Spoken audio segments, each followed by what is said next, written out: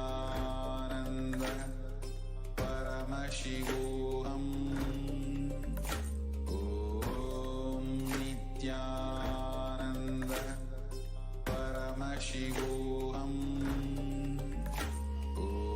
Om Nithyananda Paramashivoham. Om Nithyananda Paramashivoham. Om Nithyananda Paramashivoham. Om Nithyananda Paramashivoham. Om Nithyananda Paramashivoham. Om Nithyananda Paramashivoham. We get you health. We get you ability to build beautiful relationships in your life. We get you direct spiritual support, and we make sure you become wealthy.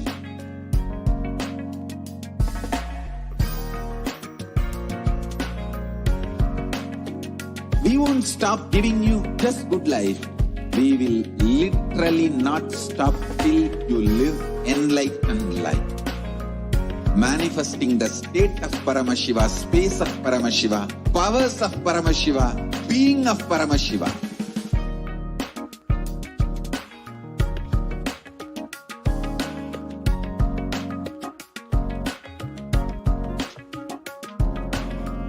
Whole world should become Ekailashians. I want the whole world to know Hindus have something great to contribute to the world.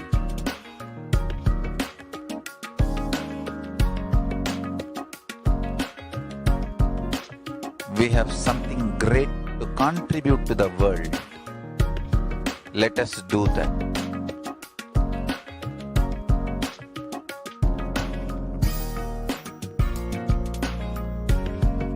E-Kailasa is proper customized spiritual service helping you to identify your root patterns of suffering.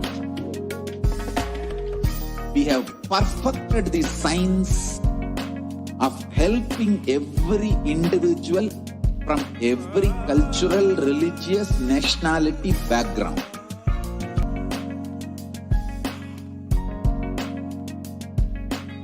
You will have lowest reactionary assumptions, highest awakened response, alive response for life continuously.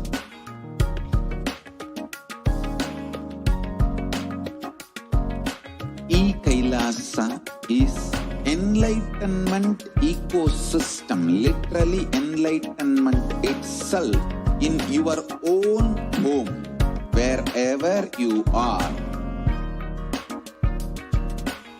Proper customized spiritual service helping you to complete with your life negativity. We welcome back all the viewers that are joining with us today for the Parashakti Akashic Reading Live program.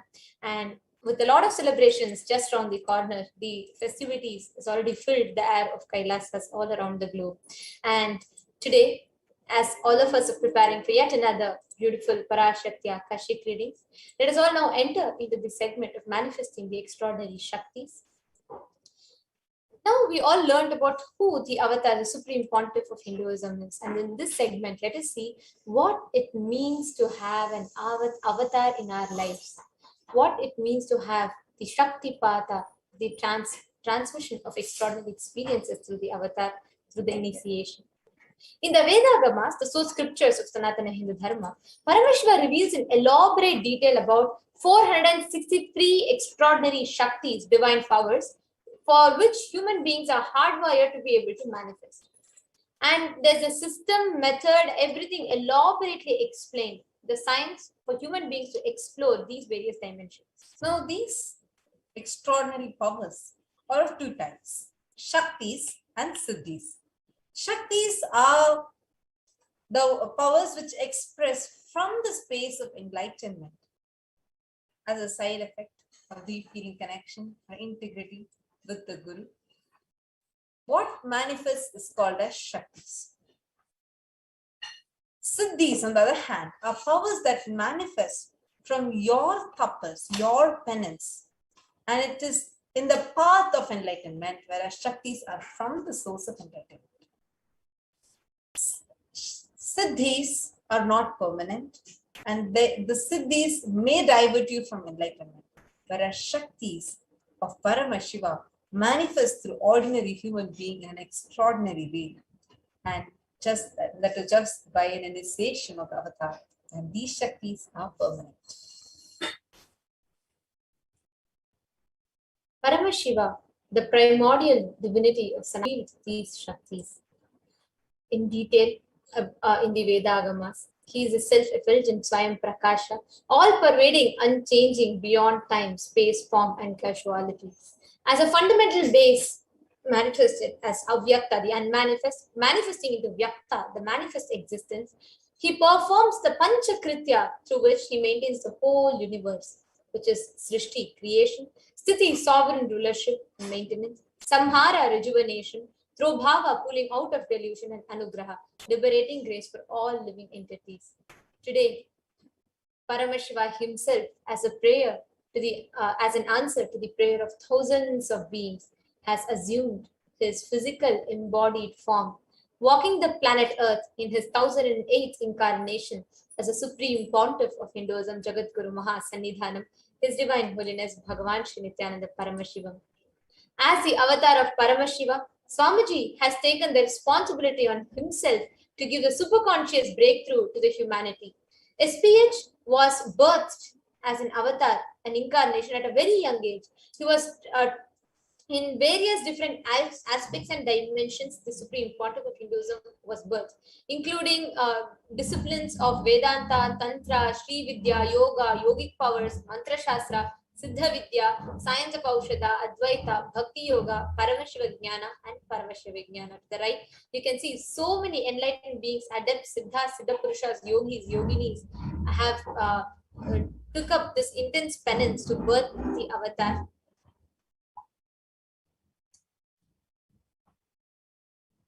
Now, how does this Shakti gets awakened in us? Diksha, the transmission of extraordinary Shaktis, happens through Diksha.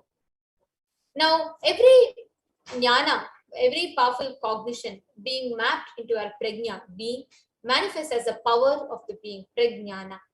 And now this prajnana, the ultimate powerful cognition is what the avatar transmits in the form of a touch or a look, the Nayana Diksha or the Sparsha Diksha or Mantra Diksha.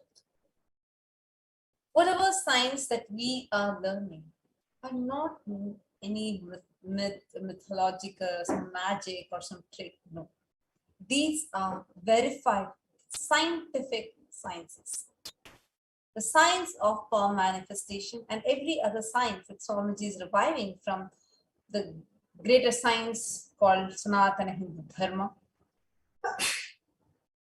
Each of these are verified with 4 aspects of evidences. Shastra Pramana. Shastra Pramana are eternal, unchangeable truths revealed in the source scriptures. These show how these truths are nothing new but time-tested truths. And the next are the Apta Pramanas, experiences and results of various parties of Hinduism, the Vedic rishis, scientists who time-tested and verified this science. The next is the Atma Pramana, or the account of the Supreme Pontiff of Hinduism, Bhagavan Nithyananda Paramashivam, this millennium's avatar's personal experience of power manifestation. Pratyaksha Pramana, or empirical evidence from observation and scientific experimentation. The Vedas are the ultimate superior authority for Hindus. Vedas are pure science, where the ultimate truths are explained. Agamas are scriptures where the applied technology, the applied science is expanded. Vedas and Agamas, the Vedagamas are given the status of Shruti as they are directly revealed by Paramashivoham. They are the ultimate, eternal, unchangeable truths. A reference cited from these Shastra or source scriptures is called as Shastra Pramana. Now let us see these levels or aspects of evidences for the powers of the third eye. Today, all of us are going to be witnessing one of the unique and beautiful power of the third eye called the power of body scanning. And we will be chanting these 4 aspects of evidences for all of you, which is the Shastra, Apta, Atma, and the Pratyaksha Pramana. The Shastra Pramana for the power of body scanning is from the Vijnana Bhairava Tantra. So what exactly is this power? Before we enter into the Shastra Pramanas, to all the viewers that are watching us now, whichever part of the world, all the Paramashivoham participants, viewers, YouTube viewers, Facebook viewers, everybody that are watching us, be informed that this power, initiation, Diksha, which Swamiji has availed for all of the humanity, and each and every one of you can avail this extraordinary experience by attending the Bhava Samadhi Darshans and various other programs. Today, wherever you are and however you're watching us, you can experience this Shakti. You can comment in the YouTube live chat. Each of you that are watching us who wants to experience the body scanning can comment under the YouTube live chat. So basically, what is body scanning is where we will be able to scan and diagnose through the third eye by connecting with Swamiji any illnesses, diseases, medically diagnosed issues, and provide solution through the third eye from the space of oneness with Swamiji. Now, how is it equal? What is the difference of this and a medical diagnosis? So, of course, just to let you all keep you all aware, this is a pure power which manifests from the very pure and ultimate divine consciousness. This is in no way equivalent. This is in no way in any way related to a medical diagnosis. It's not an alternative for medical diagnosis or a doctor. It is not, what we are providing is not the medical solutions or prescribed solutions. So please always consult your physician or your doctor before applying these solutions in your life. But this is a pure manifestation of the consciousness which happens from the space of oneness. So you all can leave a comment, those of you that want to experience this power of body scanning. So now we'll be chanting the Shastra Pramana. Swadehe jagato vapi sukshma sukshmatarani cha tattvani yani nilayam dhyatvante vyajyate para. Bhagavan Paramashiva says, cognize deeply that from the subtle to the subtlest constitutive principles of your whole body or of the whole universe simultaneously consist of the essential reality. They are being absorbed in their source cause Paramashiva by the experience of such restful awareness. One becomes complete from all the thoughts and the ultimate universal divine power, Parashakti, is revealed.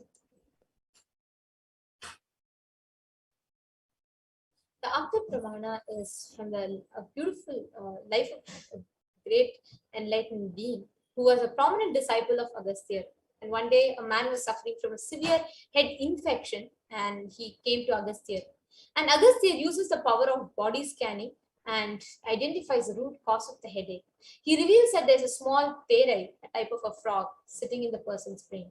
Agastya immediately instructs his disciple to perform an open head surgery and remove the frog.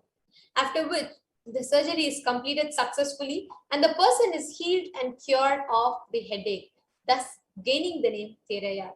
This is not just in reference to the power of body scanning, but also a testimony to the authentic, time-tested and foolproof advanced science which Sanatana Hindu Dharma has lived and thrived and flourished upon, where surgical procedures and such as open head surgery was a common practice at that time.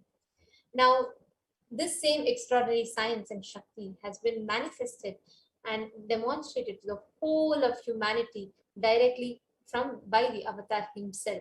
Swamiji, as the supreme pontiff of Hinduism, as the incarnation of Paramashiva, has played a beautiful leela showing to the whole of humanity the latent potential which lays within each and every human being to live an existence life without any pain. Or here you all can see, even when there was a multiple compound hand fracture, when there was a it was like a type 1 compound hand fracture, and that time Swamiji was literally forced to go for surgery and therefore medical checkups related to that. Even at that time, Swamiji was able to diagnose precisely what was happening in which part of the body, what needed to be fixed where the bone was in fragments, where the bone needed to be fixed and what needed to be done. Swamiji was able to diagnose, and not just that, without any kind of anesthesia, painkiller or anything of that sort. Swamiji went through the whole surgery, not just no anesthesia. Swamiji was not just conscious and aware, but Swamiji was even delivering profound truths about how to live an existence without pain to the disciples, the fortunate disciples around. So this is a very beautiful Shakti, and today let us all experience a live demonstration of the same power. Any of you that want can comment here in the YouTube comment section, and we will be manifesting this power of body scanning, each of you. Yes, so it was even. We request each of you that are watching us right now, you all can post your comments and ask us. Any of you that want body scanning?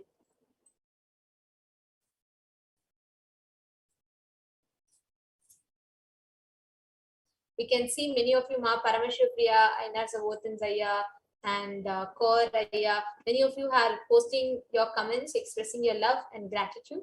If any of you want body scanning, you all can go ahead and post your question. You don't need to tell your disease. You don't need to tell I'm suffering with this, I'm suffering with that. You can just tell that you're requesting for a body scanning, and we'd be more than happy to connect with Swamiji and scan. So you all can go ahead and comment.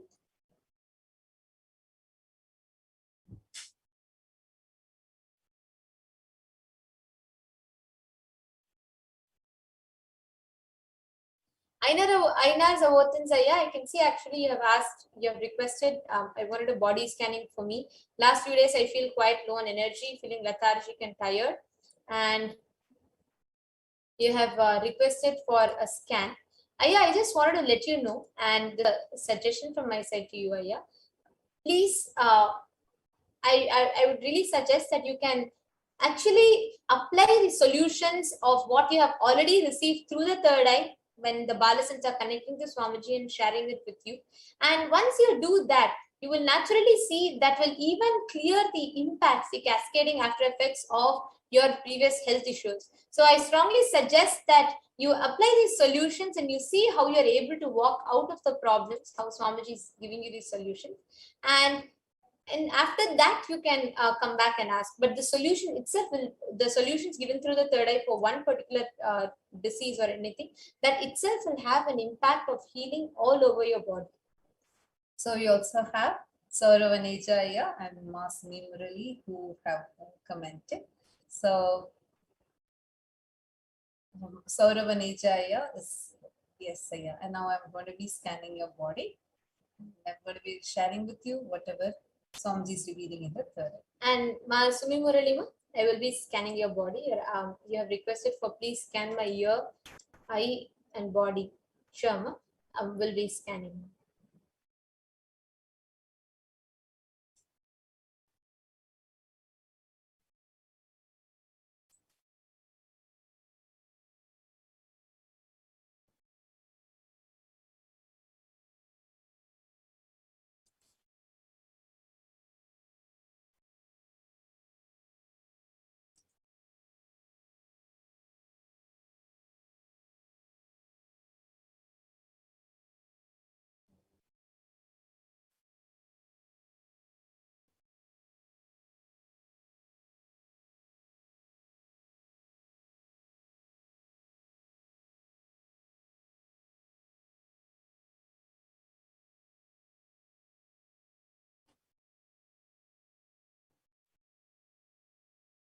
Yes, Sauravanejaya. So what I was able to see in my third eye is I'm seeing actually intense energy in you. And there is also a lack of like you are slightly anemic, meaning you would see that you will feel very tired often. This tiredness that is happening inside you is because of lack of uh, a particular type of nutrient. I'm just not able to see that very clearly. I'm going to rescan again and tell you, but what I'm very clearly seeing is that what you are having, as you have a slight tiredness in your system, and that tiredness is caused because of some anemia that's happening in your system.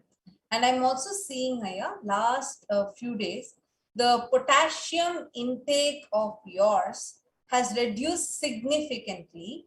And this is also affecting your body in kind of like 2 weeks before you had this issue where you are starting to lose a kind of balance in your system, and your like your head feels kind of like a dizziness and like not there is an issue that you're having in your system. So this is another detail that was revealed.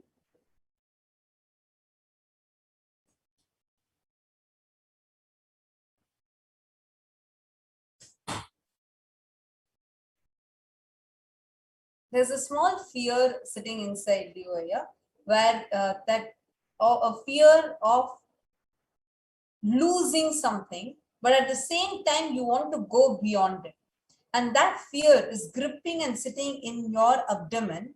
If you see, you will be having like a lightheadedness very frequently, and like a lot of things happening in your body which will make you feel like kind of an imbalanced state that is happening in your system.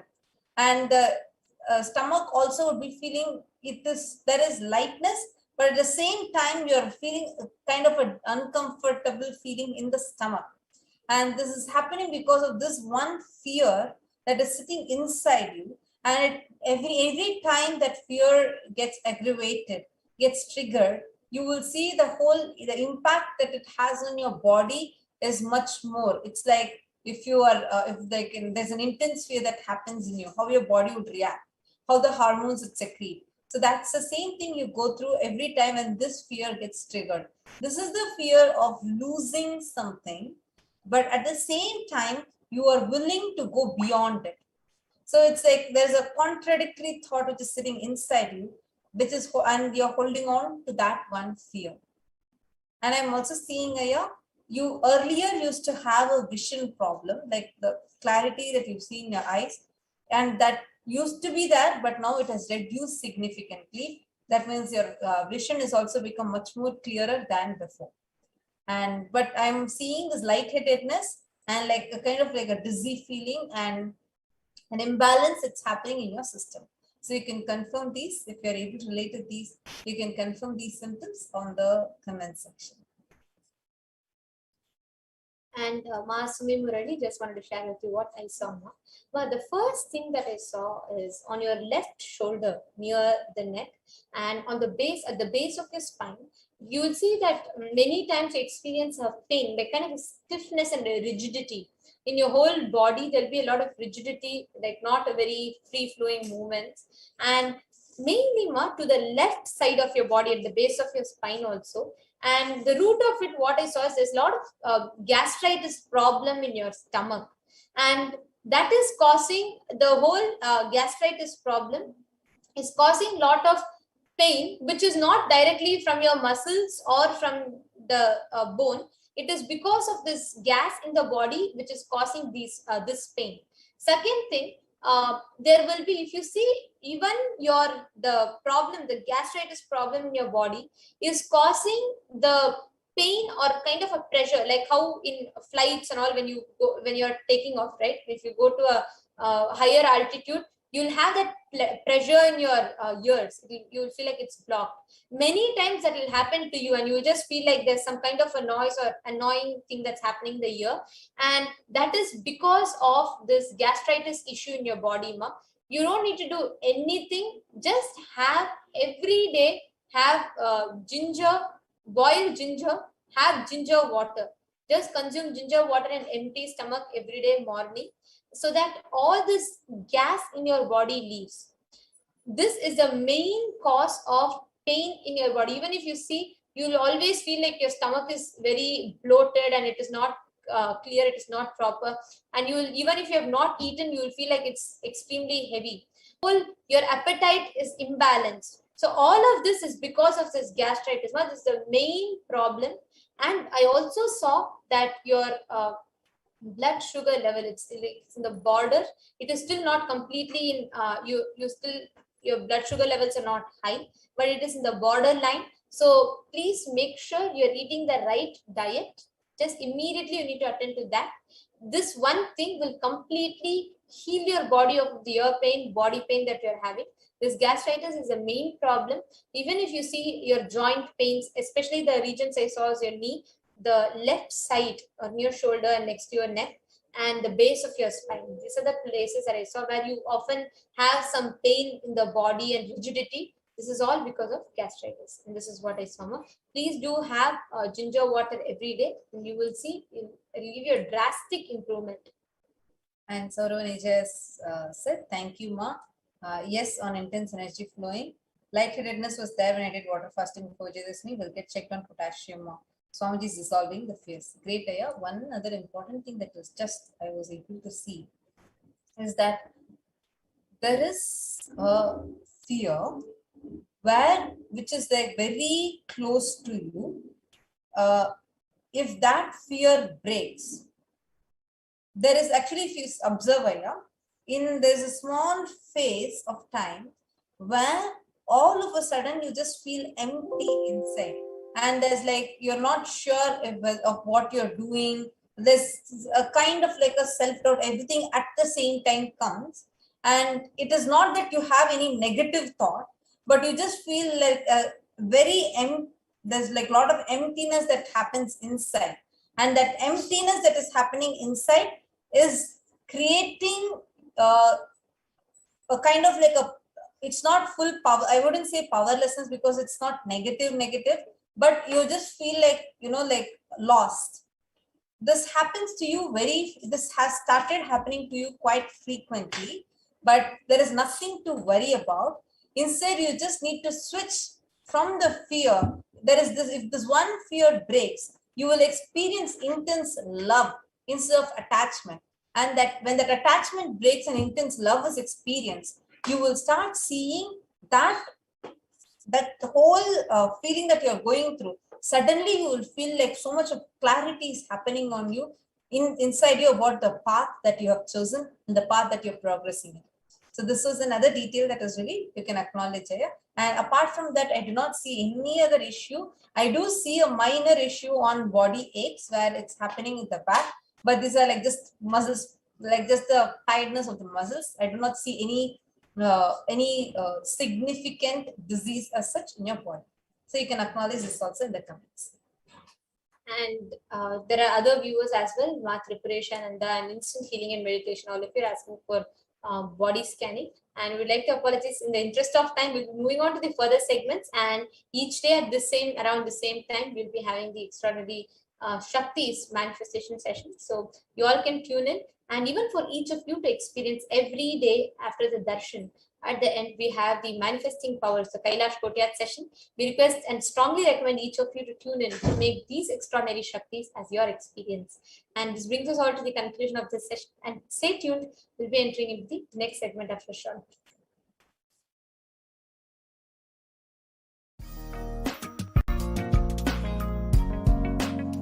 We get you health. We get you ability to build beautiful relationships in your life. We get you direct spiritual support, and we make sure you become wealthy.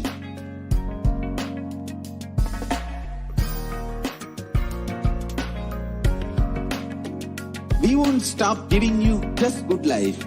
We will literally not stop till you live enlightened life. Manifesting the state of Paramashiva, space of Paramashiva, powers of Paramashiva, being of Paramashiva.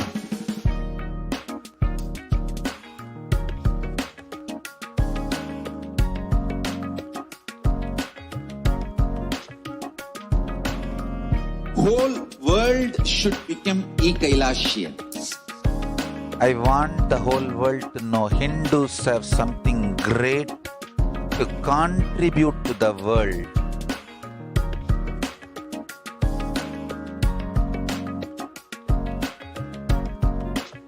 We have something great to contribute to the world. Let us do that.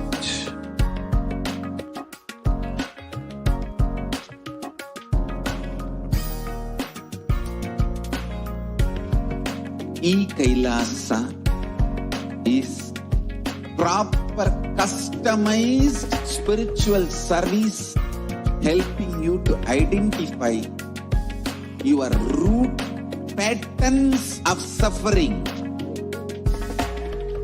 We have perfected the science of helping every individual from every cultural, religious, nationality background.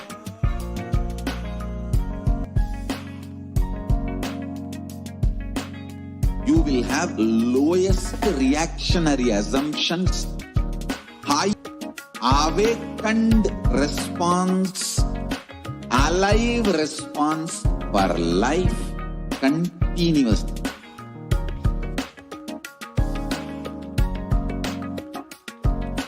E-Kailasa is enlightenment ecosystem, literally enlightenment itself in your own home, wherever you are.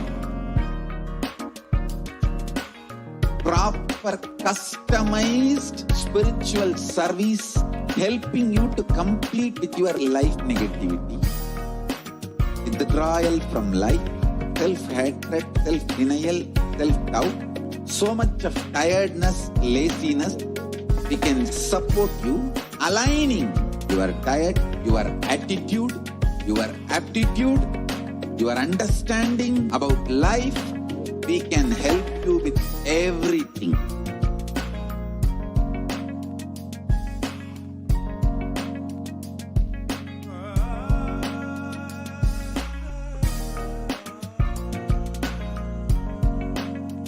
If you are interested in enlightenment, we will immediately bring this to you.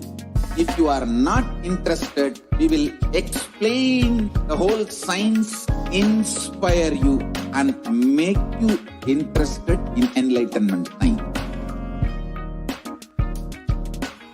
We need to cater this enlightenment science to the whole world wherever they are, because enlightenment is the birthright of all human beings.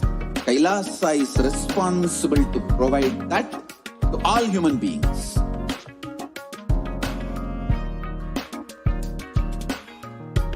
Kailasa is the totality of the knowledge I received from my gurus and practice manifested in my life perfected by teaching millions of people from all cultures, time zones, backgrounds, genders, nationality, race, from every creed.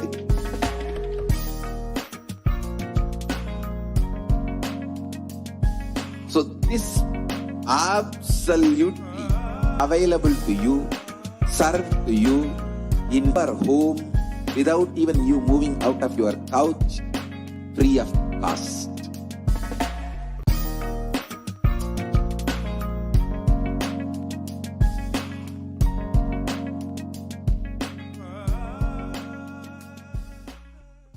Just be alive for next 3 years. Don't die within next 3 years.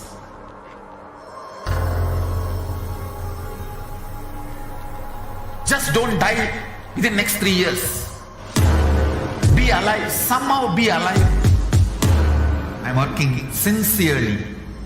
I will reach you somehow. Somehow I will reach you. It's my commitment to humanity.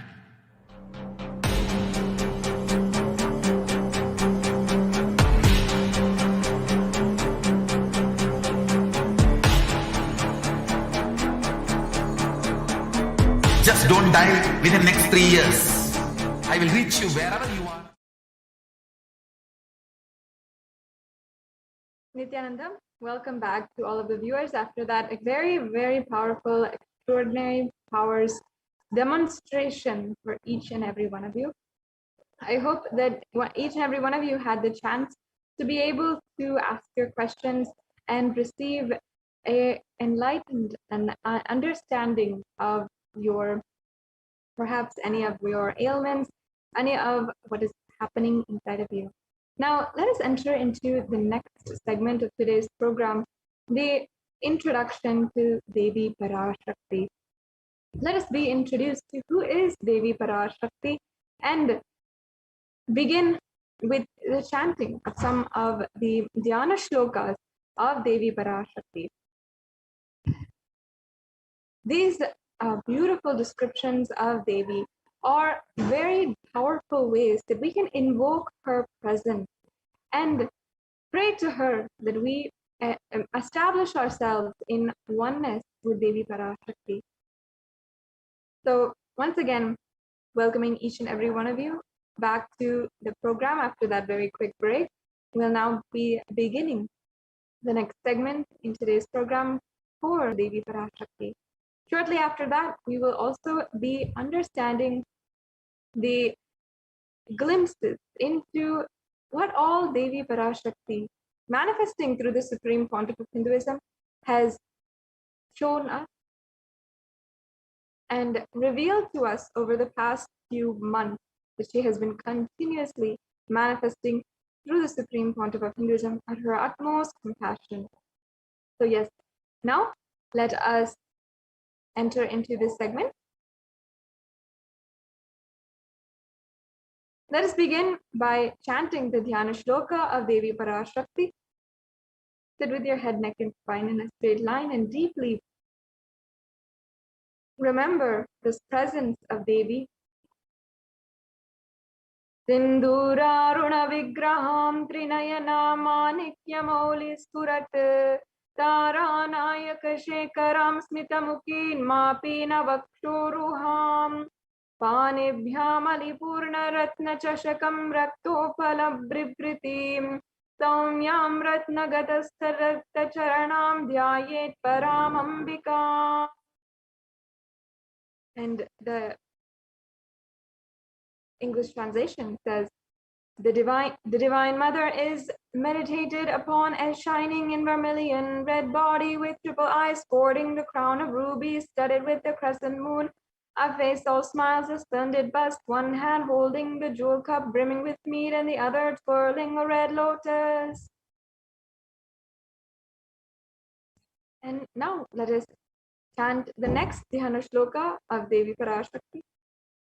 Arunam karunam tarangita kshendrita pashankusha pushtabana chapam animadi binavritam Mayukerahimitveva vibhavaye bhavani. I meditate on the great empress. She is red in color and her eyes are full of compassion, and holds the news, the good, the bow, the flowery arrow in her hands. She is surrounded on all sides by powers such as anima parades, and she is the self within me. Devi is the ultimate pure feminine consciousness. Parashakti is a cosmic mother. It is her cosmic womb from which billions and billions of universes comes out and go in. Source where the Big Bang, the black holes go on. Parashakti is the source Shakti, the source energy, and the source power from which all of us came, in which all of us are even in right now, and in which all of us are going to merge.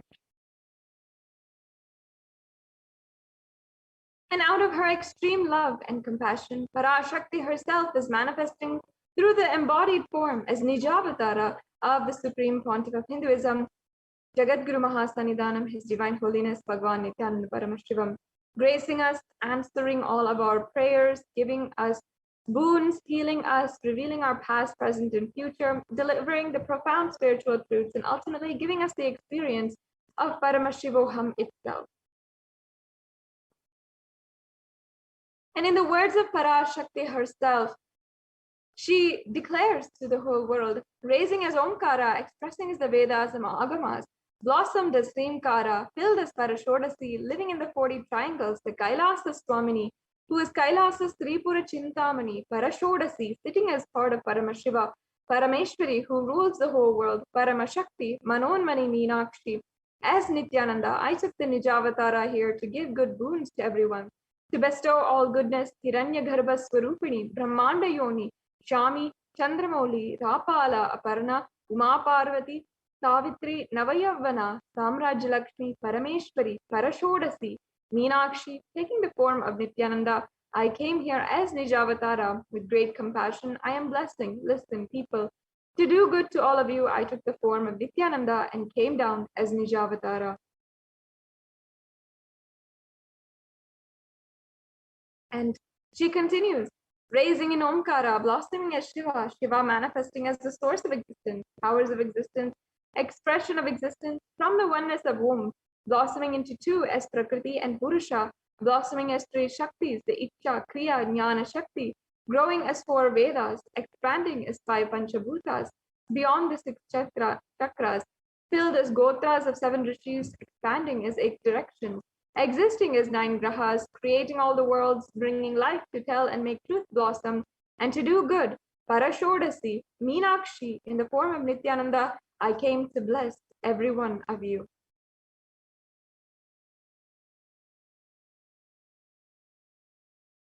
Parashakti is manifesting for each and every one of us, so we can understand how to receive Devi Parashakti. Literally in that moment, you are seeing Parashakti and Paramashiva at that moment. She is there in your screen, and so you should always receive her very traditionally.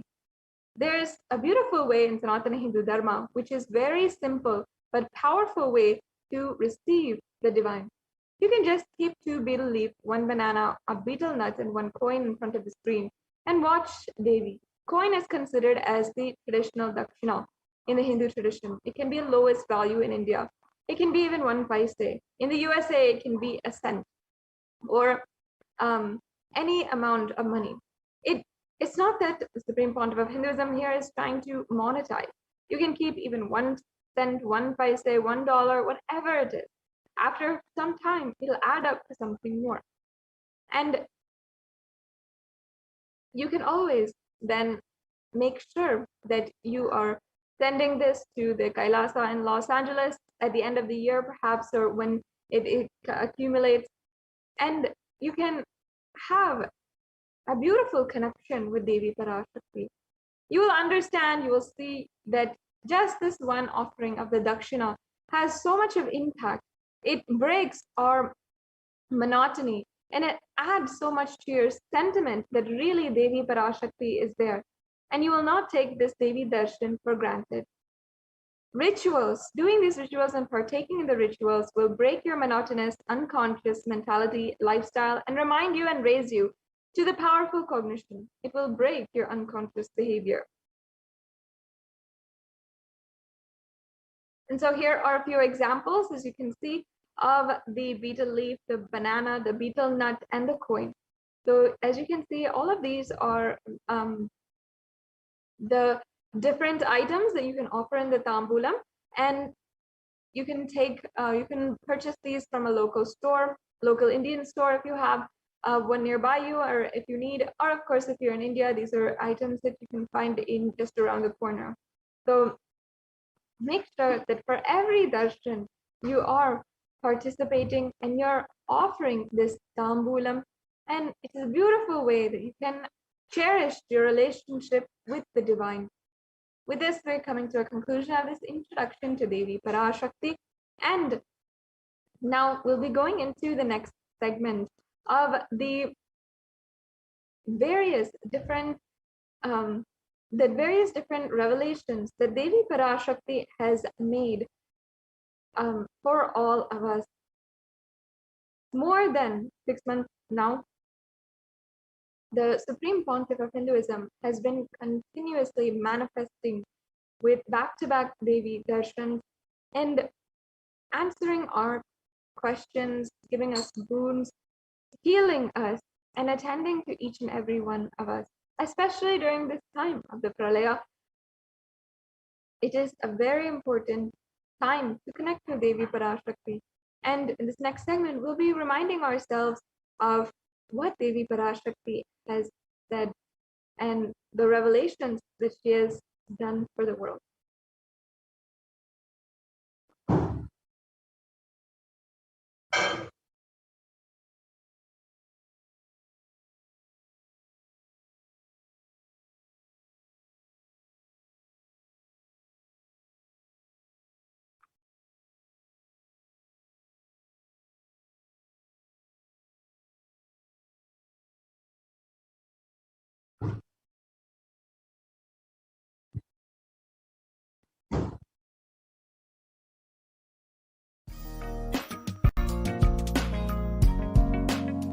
We get you help.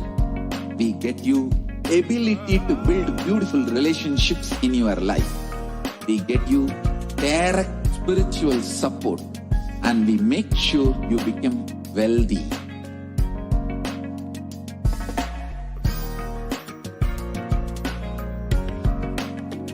We won't stop giving you just good life, literally not stop till you live enlightened life. Manifesting the state of Paramashiva, space of Paramashiva, powers of Paramashiva, being of Paramashiva.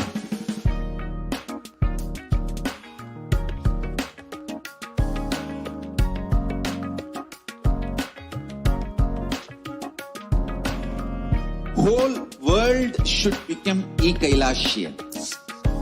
I want the whole world to know Hindus have something great to contribute to the world.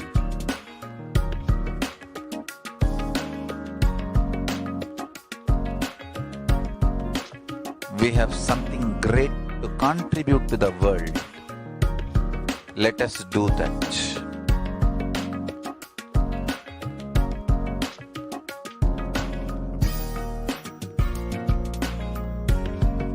E-Kailasa is proper customized spiritual service helping you to identify your root patterns of suffering.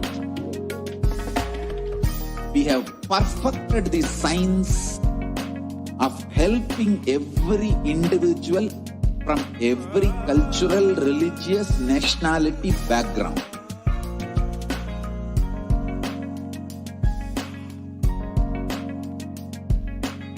You will have lowest reaction, highest awakened response, alive response for life continuously.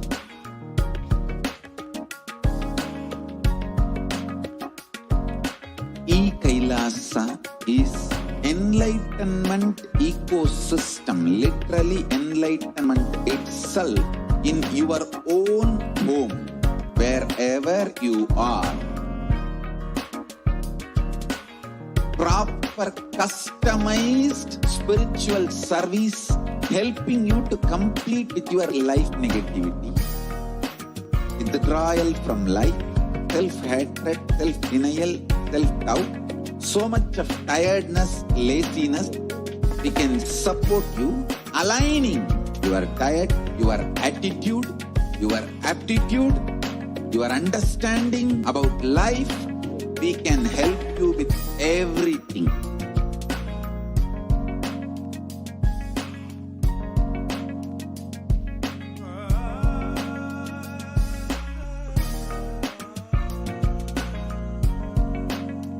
If you are interested in enlightenment, we will immediately bring this to you. If you are not interested, we will explain the whole science, inspire you, and make you interested in enlightenment science. We need to cater this enlightenment science to the whole world wherever they are, because enlightenment is the birthright of all human beings. Kailasa is responsible to provide that to all human beings.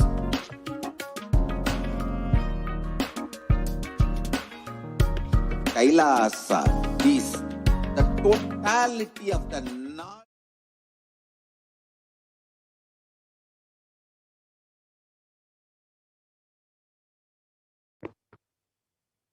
Nithyananda, welcome back, dear viewers. So now let us enter into this next segment and understand what Devi Parashakti has revealed about sea levels rising. So first, let us understand the compassion of the avatar. In the Guru Padaka Stotra, composed by Adi Shankaracharya, the very first verse describes how the Guru Padakas, the sacred feet of the Guru, are the boats that helps us cross the Ananta Samsara Samudra, the seemingly endless ocean of samsara or suffering.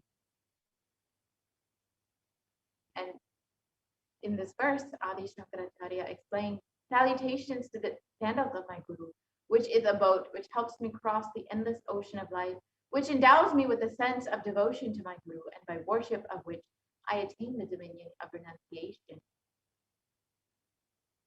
Many of us have been feeling stuck in the same storming and raging ocean, being unable to navigate ourselves and lost in the overwhelming vastness of the suffering that surrounds us during this pralaya, the great deluge. Our loved ones are dying due to the pandemic. Our homes are being destroyed due to natural disasters.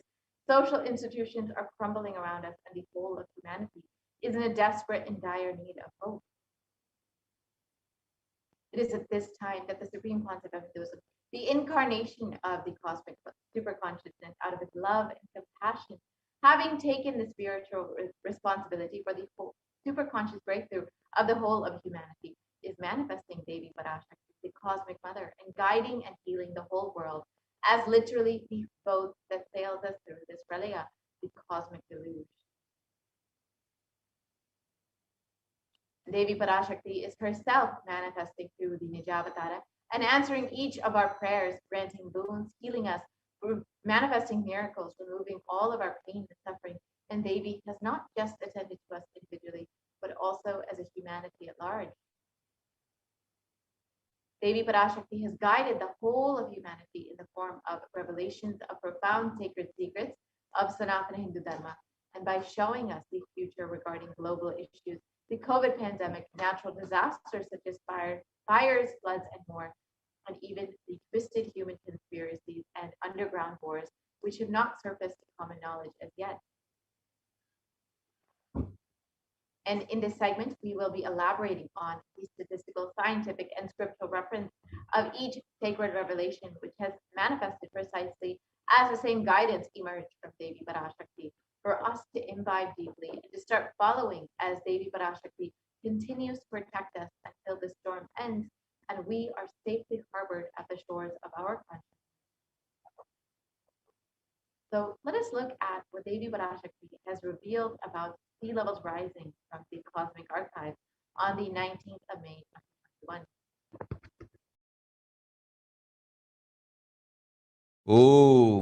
Om Andreas கல் மூன்றாம் உலகப் போரிலிருந்து தப்பிக்க எந்நாடு பாதுகாப்பென்று கேட்கின்றாய், கேட்டுக்கொள் சொல்வதை எல்லாம். மத்திய கிழக்கிலே போர், இந்தியாவில் corona கொடுந்தொற்று மற்றும் கடல் உயர் எழும்பல் எனும் மூன்றில் இருந்தும் காவல் கைலாசம் ஒன்றே. வாழ்விற்கு அதுவே நன்றே. முடிந்தால் வந்து சேர்ந்திடு. ஓம் ஓம் ஓம்.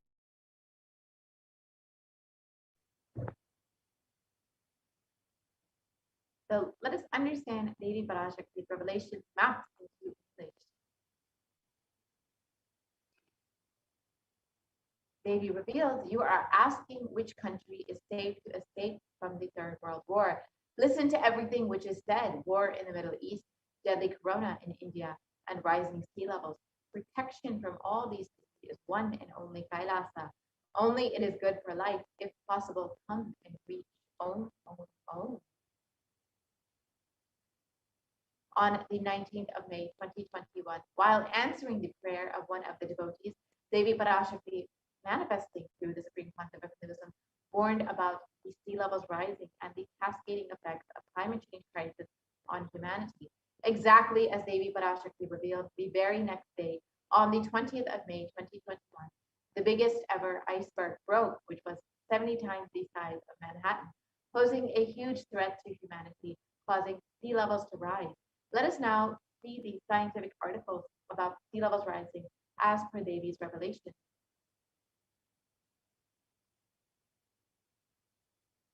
So here is the article showing how on the 20th of May, 2021, the world's largest iceberg broke off the Antarctic ice shelf, which was exactly one day after Devi revealed rising.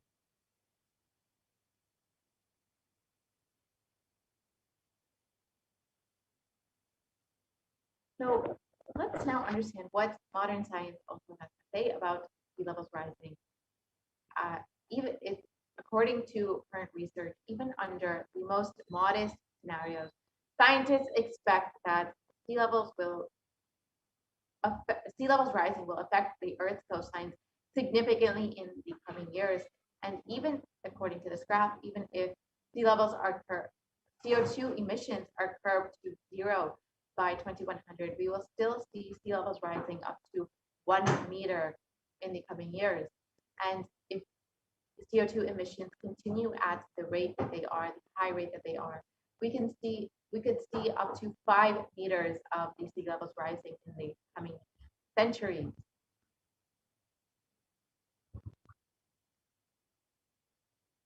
And sea levels since the 1880s in some ocean basins have risen as much as 6 to 8 inches, that's 15 to 20 centimeters, since the start of the satellite record in 1993. And according to NASA, sea levels will rise 1 to 8 feet by 2100.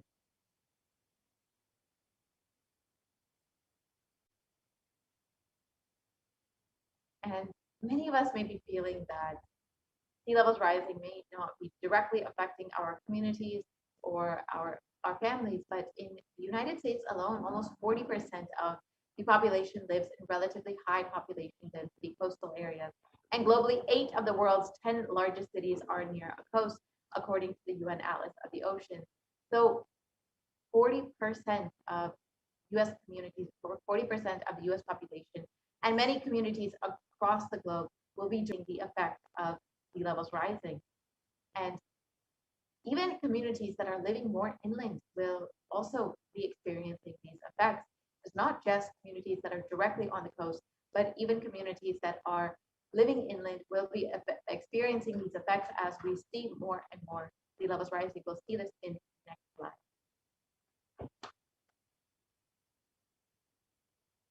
So over the last 50 years, nuisance flooding has increased up to 300 to 900%. Higher background water levels means that deadly and destructive storm surges, such as those associated with Hurricane Katrina, Superstorm Sandy, and Hurricane Michael, push further inland than they once did. Higher sea levels also means more frequent high tide flooding, sometimes called nuisance flooding, so as we said earlier, it is not just the communities that are living directly on the coast, but even more communities that are living more inland. As Devi Parashakti revealed, there is no place that is safe from the effects of sea levels rising and climate change. It is only Kailasa that is safe from all of this. So let us understand a little bit more about what has caused sea levels to rise and what is the primary cause. Of course, many of us know that global warming is the reason that sea levels are rising, and this is happening in two ways. First is that glaciers and ice sheets worldwide are melting and adding ice to the ocean, water to the ocean. Second is that the volume of ocean is expanding as the water warms. And a third, but much smaller contributor to sea levels rising is the decline of liquid water on land to it shifting to ocean. This is in aquifers, lakes, reservoirs, rivers, and soil moisture. And this shift of liquid water from the land to the ocean is largely due to groundwater pumping. So again, human activity. So all of these effects are unfortunately due to the industrial activity and human activity that human beings have caused this effect on the climate. So here you can see an example is the Pedersen Glacier in 1917, which is fully formed glacier. And in 2005, in just less than 100 years, you can see that the glacier has almost nearly fully melted and has become almost a grassland. So this is in less than 100 years, in one lifetime of a person. This much of damage has been done to this ecosystem.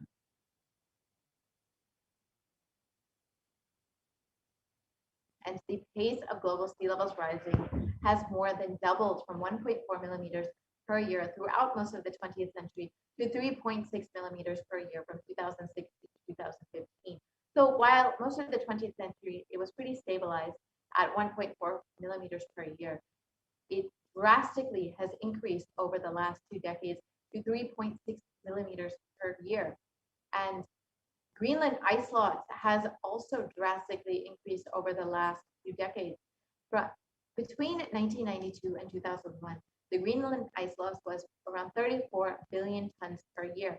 And between 2012 and 2016, it increased to 247 billion tons per year. So in just a little over a decade, we've seen an 8 times increase in the ice loss in Greenland. So again, this is adding more and more water to the ocean and increasing the effects of sea levels rising. And on August 2021, the UN published a code red, a warning of worsening global warming and rising sea levels. This was a few months after Devi Parashakti already revealed that we as the humanity will be directly across the globe experiencing the effects of sea levels rising and the global climate change crisis. And it was reported in the Associated Press that the UN has explained that some harm from climate change, including dwindling ice sheets, rising sea levels, and changes in the oceans as they lose oxygen, is irreversible for centuries to millennia. And the world is locked into 15 to 30 centimeters, that's 6 to 12 inches of sea levels rising by the mid-century. So you can see that, unfortunately, according to modern science, there is no way to reverse the damage that has already been done.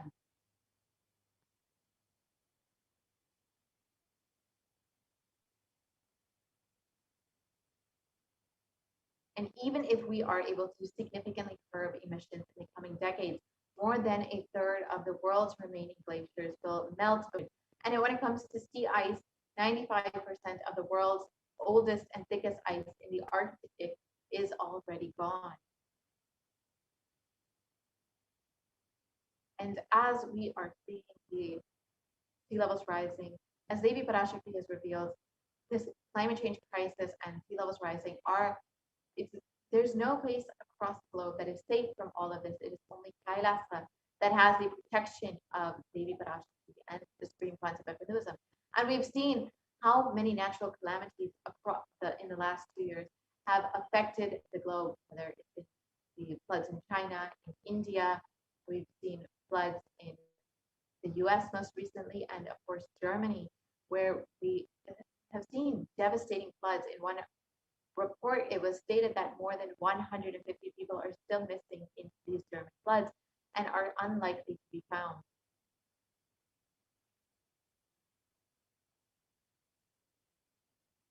It was reported in Science that Europe's deadly floods have left even scientists stunned. And according to another article, the climate change crisis has made the deadly German floods up to 9 times more likely.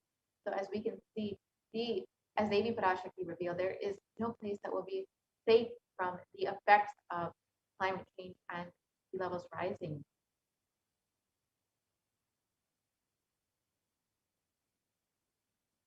And according to modern science, there is no way to actually reverse the damage that has already been done. In a best case scenario, we can actually just slow down the effects of the climate change crisis, but there's no way to actually, according to modern science, reverse the damage that has been done. It is only Hinduism that has provided a solution to actually reverse the damage, to heal Mother Earth and to heal Bhumata. And it is only through non-violence, through connecting with Mother Nature, through oneness, that we can actually reverse the damage that human beings have done over thousands of years. And the supreme concept of Hinduism has revealed how Bhumata, Mother Earth, actually responds to you when you relate to her. So let us now listen to a short video about how Bhumata can actually respond to you.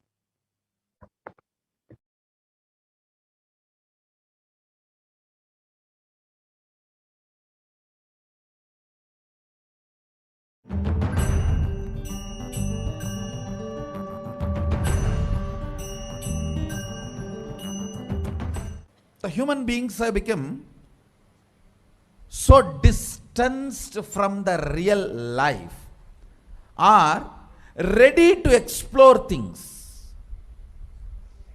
We become so far away from, at least I can tell you from my experience, village boy. When I was 5 or 6, I opened all the alarm clocks in my house and I'll set it back, put it back. I don't see all that in the modern day kids. Stupid cell phone. Involvement with the reality has drastically reduced. Our whole life is nothing but the screen. Whether your love, your relationships, even your sex, everything is limited to that screen. Am I right? Almost. No, almost. Everything has been reduced to that screen. Involvement with the reality has drastically come down. It is so unfortunate, especially the food, the plastic food dumped into your system. See, all the things which you eat, none of them have life. They are all not grown from life. My guru used to tell, please walk without chappal or covering your feet. Whatever grows in that land, eat, because Mother Earth records when you walk without shoes what all the ingredients are missing in your body. She records what you need for your body, nutrients or vitamins, whatever. Whatever is missing in your body, she produces in that food which grows in that land. And eat that and live. It is too mind-boggling concept. I tell you, only after I started doing it, I realized you don't need any external medicine if you know to live with the nature.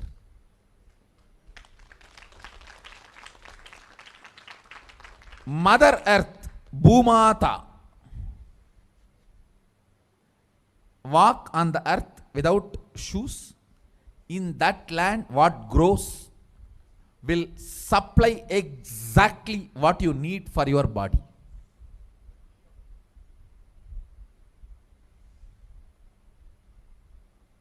Looks too difficult to believe, but after I started doing that, I realized it.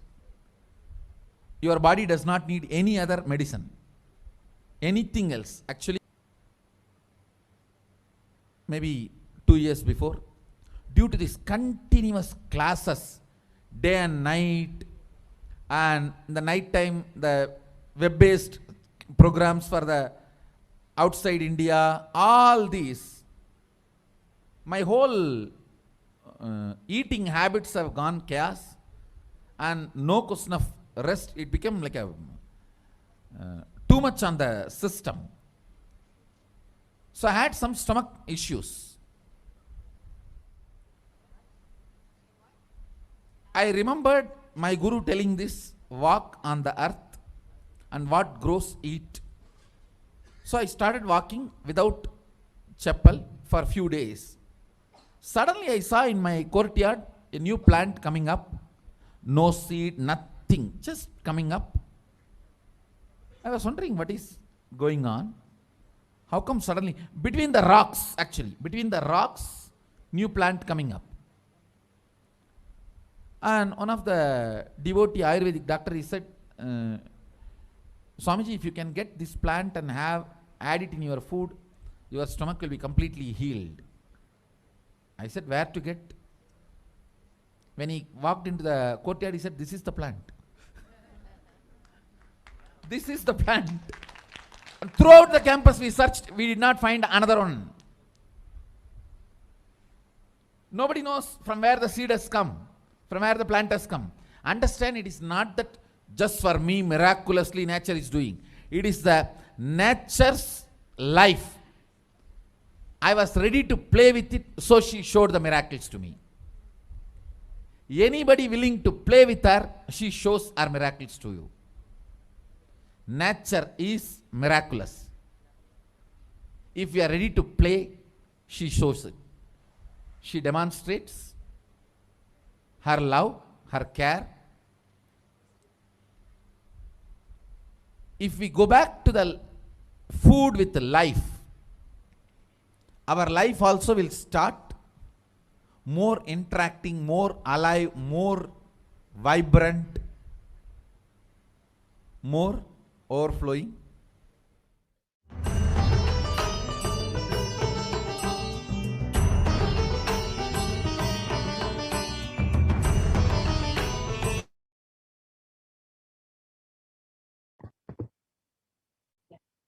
Now that we've understood how Mother Nature actually responds to you when you decide to play with her, when you relate to her through nonviolence, how miraculous nature is. Let us now understand a little bit more about nonviolence, the principle of ahimsa, which is the grand narrative of Hinduism, how it is the underlying principle of all of teachings of Hinduism. Let us listen to the words of the Supreme Pontiff of Hinduism himself.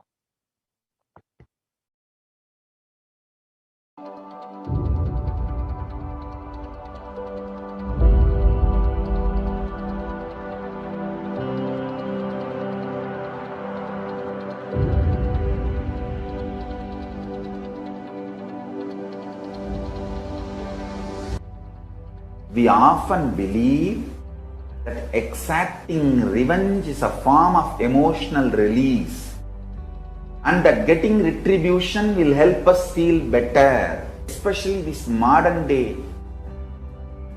cinema, entertainment industry cult brainwashes you. The act of revenge as a way of gaining closure after a wrong is done. No! I tell you the truth, revenge has the opposite effect. Revenge is like a korangu sorinjikra mari, ari padangadu.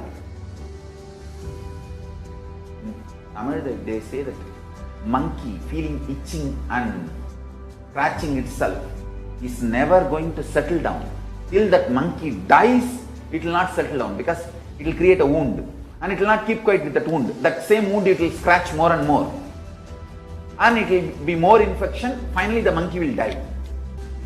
குரங்கு சொரிஞ்சுக்கிட்டதும் நாம வயலன்ஸ்ல விழறதும் ஒண்ணு. Understand?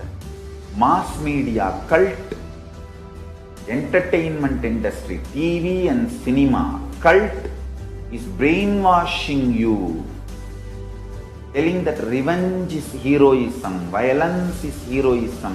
No, it is not.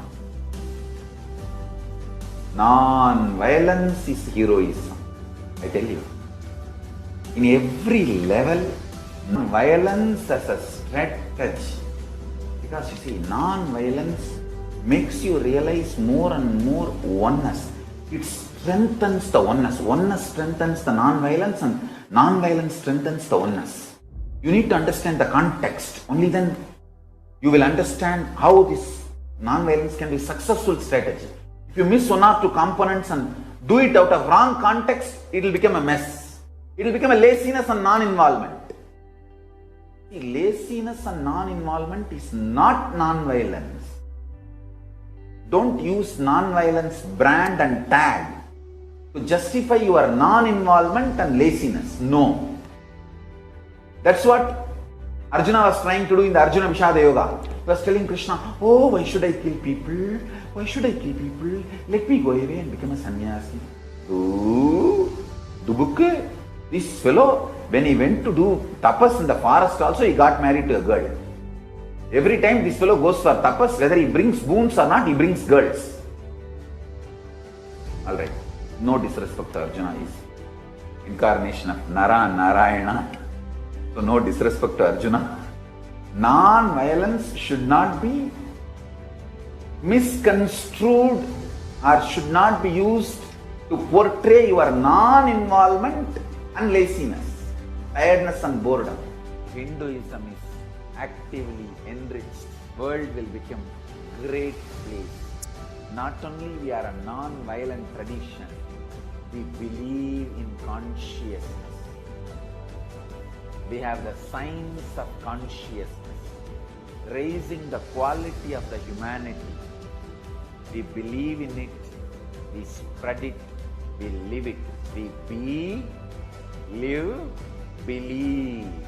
Let us all understand, non-violence need to be actively lived, be lived, believed and actively enriched. Actively enriched. All I wanted all of you to know, what Hindus miss, Sri Kailasa should do. Do Tyaga, to tell the world actively, enrich the world actively about Hinduism. Ahimsa paramo dharmaha. Ahimsa is the highest value as per Hinduism. Ahimsa paramo dharmaha. That is the grand narrative of Hinduism. Non-violence is the grand narrative of Hinduism. We need to tell that grand narrative to the whole world. Actively. Actively we need to tell that grand narrative to the whole world. Ahimsa paramo dharmaha.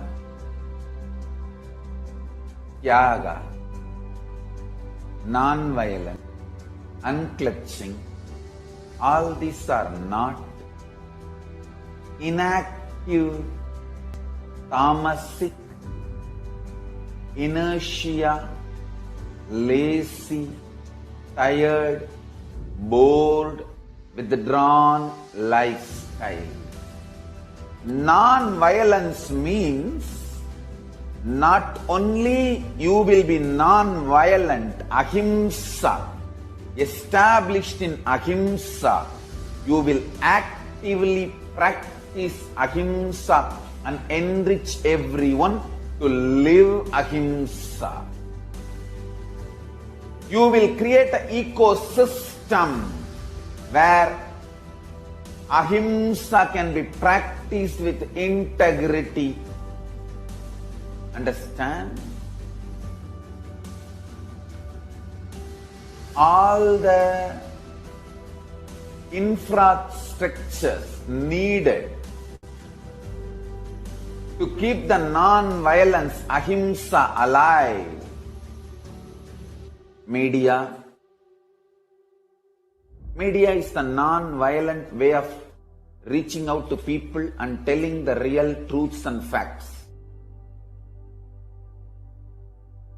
Like media, education mechanisms, everything should be actively filled with the truths, ideas about non-violence, yaga, spiritual strength, powerful cognitions, all these great truths. Listen. Again and again and again, many are trying to harass me through the social media and all other way, saying that, oh, you are teaching constantly non-violence, ahimsa, peace. Don't you see you are making Hindus weaker and weaker? Understand? If Hindus listen to what I am saying sincerely, they will understand I am trying to make them really stronger. Understand? Strength is intelligent way of existing.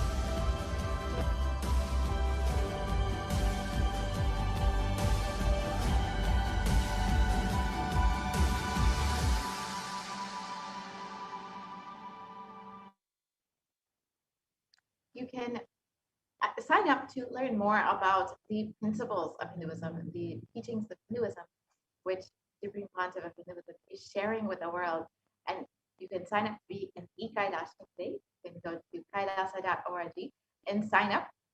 And you can understand more about the initiatives and programs that the Supreme Pontiff of Hinduism has been continuously conducting in order to enrich more and more people about the teachings of Hinduism, about healing Mother Nature through the teachings of Hinduism, about protecting our earth through the teachings of Hinduism.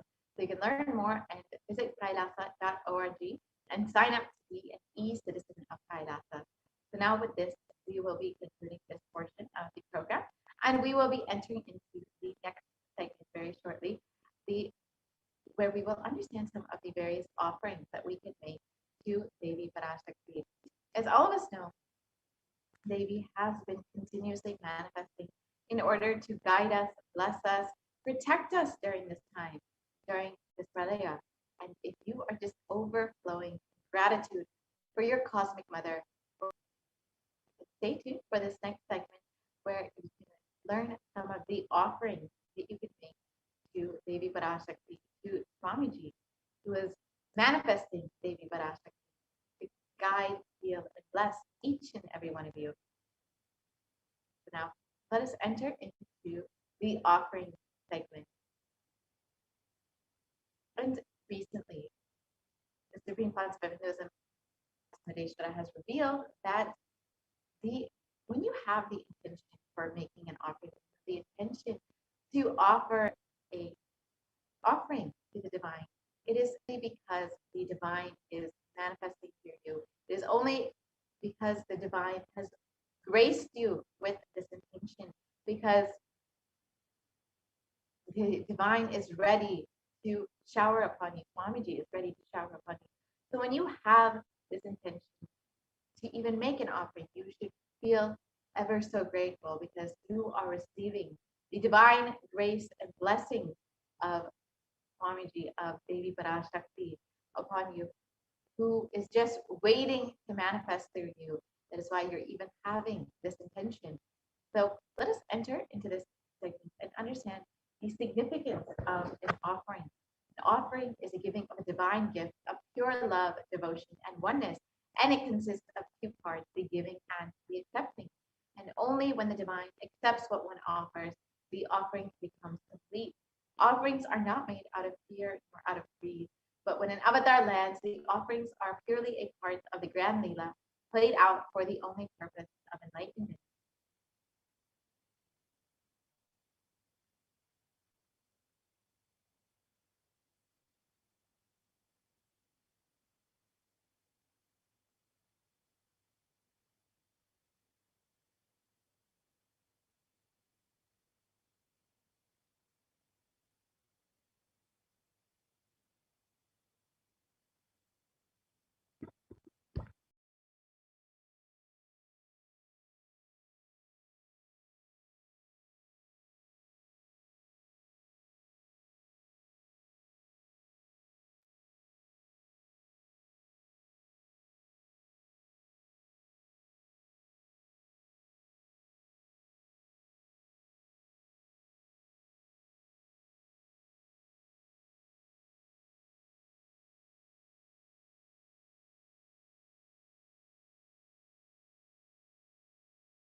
Nithyananda, and welcome back to this segment where we'll be learning more about the various offerings from Devi Parashakti. The various offerings that we can make to Devi Parashakti today on the website www.kailasamela.com/siddhas.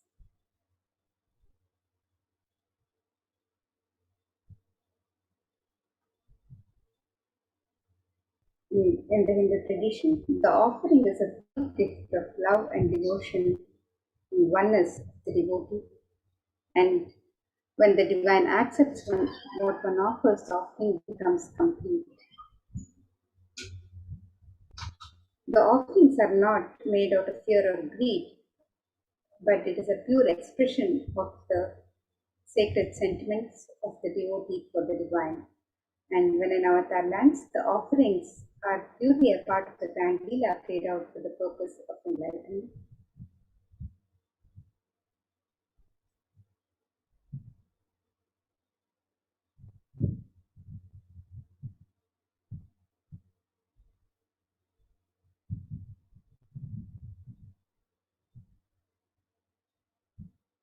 So let's now see the Dhyana shloka of Devi Parashakti, which describes her beauty and splendor as we contemplate on the divine form of Devi Parashakti and get ready to receive her darshan, prepare our traditional offerings and get ready to receive her darshan today. And this verse is from the Mula Agama Manonmani Dhyana. This is Induni Bhaveda Karavanninayanam Syat Pankajavaraphaya Japakshara Sarayuktam Himabhushana Vichitravasanam Syat Tungamakutojvala Manonmani Swarupam.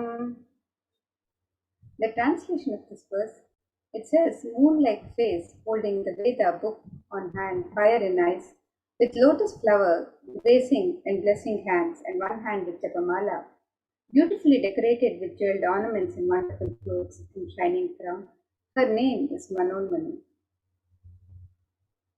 And another verse from the Mula Agama, Manonmani Dhyana, describes the, says, ध्याये देवीं त्रिनेत्रां शशिनिभवदनां वेदहस्तां दधानां सव्ये पद्मां वरदमपरे चाभयं चाक्षमालां दिव्यैराभरणैर्विभूषिततनुं ब्रह्मादिभिः पूजितां देवीमेव मनोन्मणिं प्रतिदिनमाम्.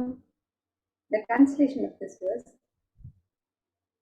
it says, I meditate upon Devi with 3 eyes, glowing like a moon and holding the Veda, lotus and gracing with blessing and facing hands. She is wearing beautiful ornaments. She is worshipped by Brahma and other many gods and showers auspicious boons for all actions every day. And in the Hindu tradition, the sacred element of gold is used in the various traditional rituals of worship and in the offerings to the divine. Let us look at the significance of this divine element of gold as described in this verse from the Atharva Veda. It says, Vedajutam janmanedam hiranyam agnirekam priyatamam babhuva somasyaikyam insitasya parapatata apamekam vedasam veta ahutatte hiranyam trividasvai vishe. The translation of this verse, it says, strictly born by birth, this is gold from the atoms of Agni is one. It becomes dearest to Agni. One fell away from the Soma when it was earth. One they call the seed of virtuous and powerful Apa, the watery molecules. Let that triple gold be for your long life. The gold is a divine element in the Hindu tradition. It purifies anything it touches. It is an element of great spiritual significance and spiritual power, of healing and enlightenment. The vibration of gold has the power to infuse sattva energy and positive thought currents in anyone who wears it and in anyone who sees or operates in its vicinity. Gold is present in all the Hindu scriptures, the Agamas, the Vedas, the Shrutis, Smritis, Itihasas, Puranas. In all the scriptures, it is abundantly displayed that gold is the most auspicious and purest metal which purifies our being. In the Hindu civilization, everything was built in gold, exchanged in gold. Ritual feasts were offered in gold bricks. When one was to be saved from life-threatening illnesses, gold was offered as a ritual fee. Gold was in abundance and used for weighing equivalent amounts of commodities, including cows. The kingdoms were built with huge doors of gold. The streets would have huge columns and huge archways made of gold. The horses and cows were dressed in gold. Hindu civilization thrived on the banks of rivers of gold. The Indus River was called Hiranmaya, the river of gold in Rigveda. The river Saraswati was called Hiranyavartini in Atharva Veda. Gold is a supreme element for offering gifts to the ones you love and revere. Temples are constructed. Deities are made in gold and decked and adorned in gold because it preserves the enlightenment energy and for thousands of years and it lasts forever. And now, let us look at the various traditional offerings we can offer to Devi Parashakti today as we get ready to receive her darshan and blessings. The first is the offering of the evening, where you can offer any amount of your rice and similar to the offerings, the hundi offerings at the temple, where the devotee can offer any token of gratitude that they wish to offer to the divine. Devi is described as Bhakti Priya in this verse from Saundarya Lahari. Let us look at this verse. Bhakti Priya, Bhakti Gamya, Bhakti Vashya Bhayapaha, Shambhavi Sharadaradhya Sharvani Sharmadaini. The translation says, Devi is fond of true devotion and is realized through true devotion. She can be won over through true devotion and removes all fear. If there's any fear in the minds of the devotee, Devi should remove the fear. It is stated that Devi likes to be worshipped in autumn. Here, it is minimum of our lives when our thoughts turn more and more inwards. The role of the divine is known and understood clearly. The need for Devi worship then becomes stronger. Shambhavi is the consort of Shambhu, Lord Shiva. Sharadaradhya is the one who is worshipped by Devi Sharada, Devi Saraswati. Sharvani is the wife of Lord Shiva. Linga Purana says Lord Shiva is called Sharva in his earth form, and Sharmadayini is Devi who bestows happiness on the devotees. And you can make the offering of the e-hundi to Devi Parashakti. You can offer your gratitude and devotion to Devi Parashakti through these e-hundi offerings and be blessed with the auspiciousness and blessings of Devi Parashakti.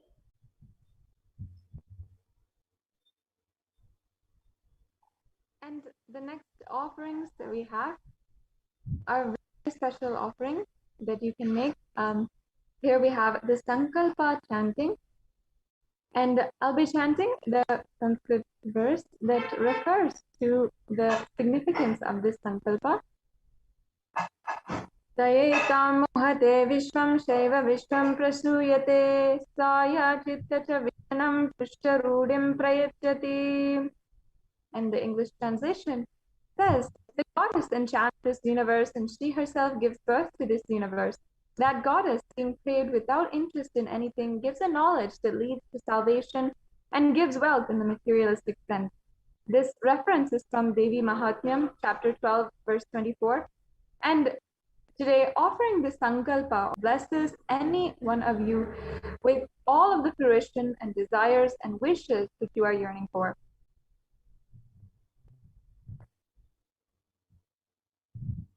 And the next offering to Devi Parashakti is the offering of the Sahasranama Swarnakasu. And Devi is described as Nama Parayana Prita, she who likes the repetition of her various names.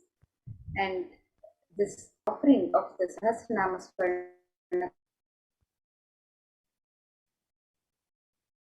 Swarnakasu is the pure gold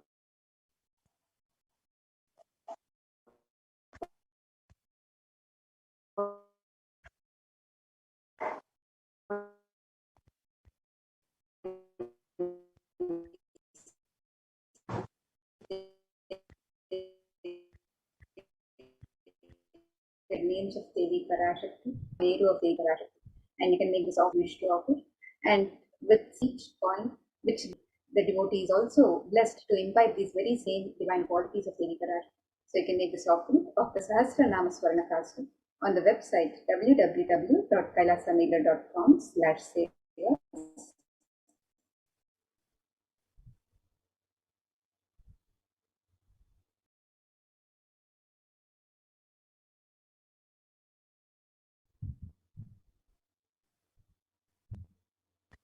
The next offering is the Mukta Anguti, or the finger ring with a pearl. And a verse from the Meenakshi Pancharatham, which I'll be chanting now.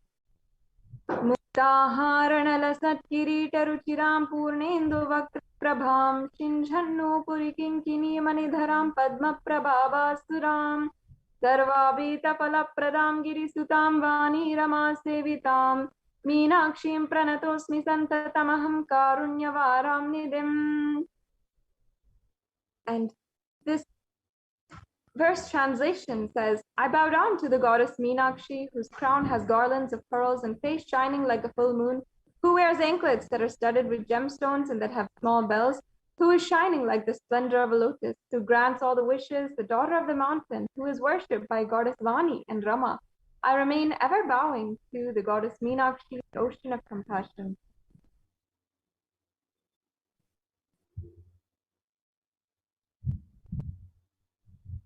In this offering, you can offer this pearl finger ring and receive the blessings to be showered by the compassion of Devi Parashakti and pure love in all your business endeavors. Devi Parashakti is the lover of pearls, and as well here in this verse, it shows how they are adorned by pearls. So you can have that beautiful opportunity to offer this pearl ring.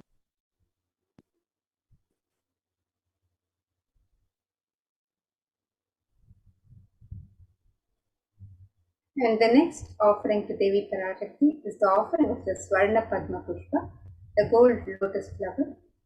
And the lotus flower is divine in the Hindu tradition. It's a sacred flower in the Hindu tradition, used in the worship of the divine in various rituals.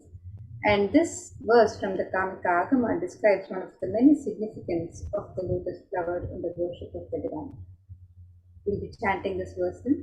It says, Ashtavidyeshwaropeta Kumbha Varana Samyutam Sarve Sasutra Vastradhya Hema Pankaja Bhushitaha Sapidhanasat Kurachascha Pakva Bilva Palaprabha Snapanadhyaya Samsiddha Pramanena Samanvitaha. The translation of this verse says, all the kalashas should be wound around with suitable thread and covered with a neat cloth.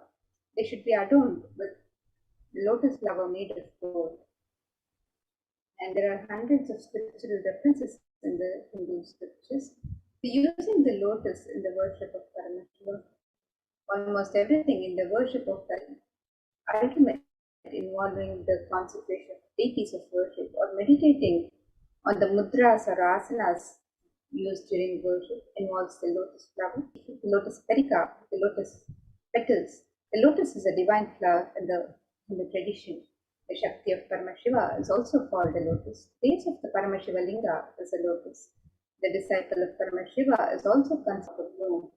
You can make this offering of the gold lotus in any of 3 different sizes as you wish to offer, and be blessed to have the states, powers, and being of Devi Parashakti in your inner space amidst any and every adverse situations in life.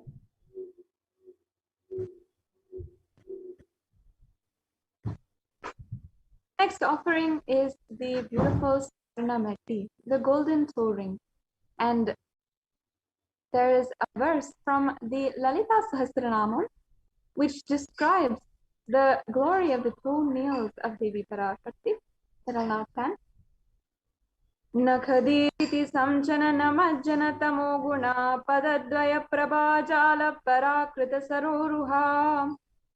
The meaning says, you whose brightness from toenails destroys the darkness of ignorance from the minds of your devotees who prostrate at your feet, you whose brightness from your 2 feet overpowers that of the lotus flower.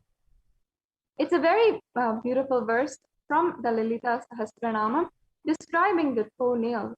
And if you offer this toe ring to Devi Parashakti, adorning her sacred feet, you can be in the constant gratitude for receiving her blessings in even the most difficult aspects of your life.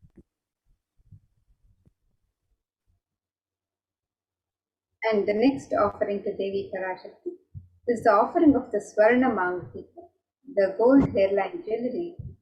And Devi is described as Sudha Sharabhivarshini, she who makes the nectar flow in all our nerves from the Sahasrara Chakra. It is she who gives a very pleasant experience of the ultimate. And the Swarna Mangatika represents the nectar overflowing from the Sahasrara Chakra, which is fully opened with the sacred sentiment of gratitude. And you can make this offering of the Swarna Mangatika to Devi Parashakti and receive the blessings of achieving the blissful state of overflowing gratitude and the space of complete completion. You can make this offering on the website www.kailasamedia.com/sevas.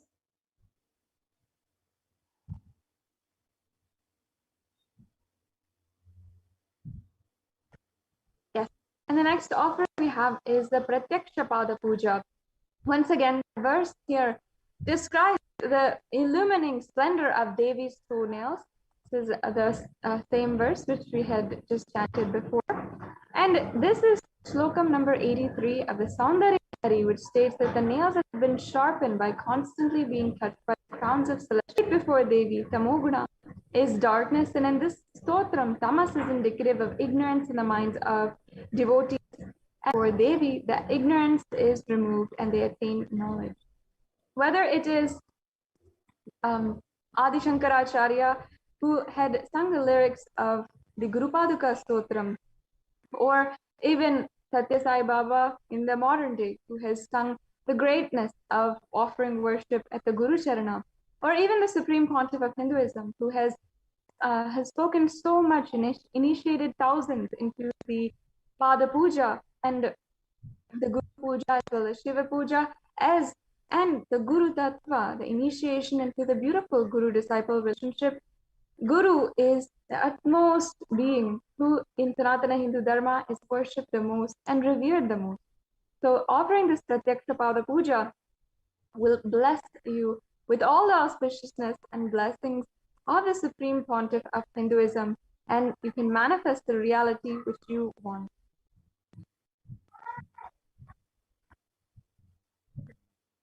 And the next offering to Devi Parashakti is the sacred cloth, and you can make this offering to Devi Parashakti to be in constant gratitude for her continued protection and blessings in your life, in all aspects of life. So you can make this offering of the Vastra Seva, the sacred cloth offering, on the website www.kailasamela.com/sevas, and be blessed with all the auspiciousness and blessings of Devi Parashakti and the Supreme Pontiff of Hinduism, Jagadguru Mahasannidhanam, His Divine Holiness Bhagavan Sri Nithyananda Paramashivam.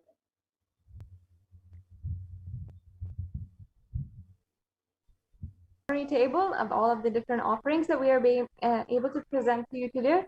So we have the E-Hundi offering, which you can make for any amount, any donation that you'd like to do.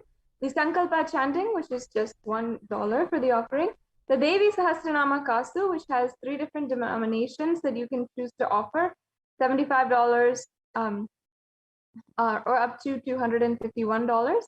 And the Mukta Anguti, which also has 3 denominations, $251, $501, or $750. The Swarna Padma Pushpa, which also has 3 denominations, which is $600, $1,200, or $1,800. The Swarna Metti, which has an offering of $750. The Swarna Mangtika, which is also an offering of $750. The Pratyaksha Pada Puja, which is $1,008, and the Vastra Seva, which is also $1,008. So once again, if you'd like to make any one of these offerings, you can go to tiny.cc/Devi-offerings right now. And next, we'll be taking you through how to make this offering, and also we'll be going over the steps of how you can make an offering today. The next occasion on which we'll be able to offer these beautiful offerings, the Pratyaksha Puja especially, and is Diwali. So you can also go ahead and check out this link for the Deepavali offerings that you can make. And you can also go ahead and come here to this link in order to choose from the array of different offerings that we have presented to you today.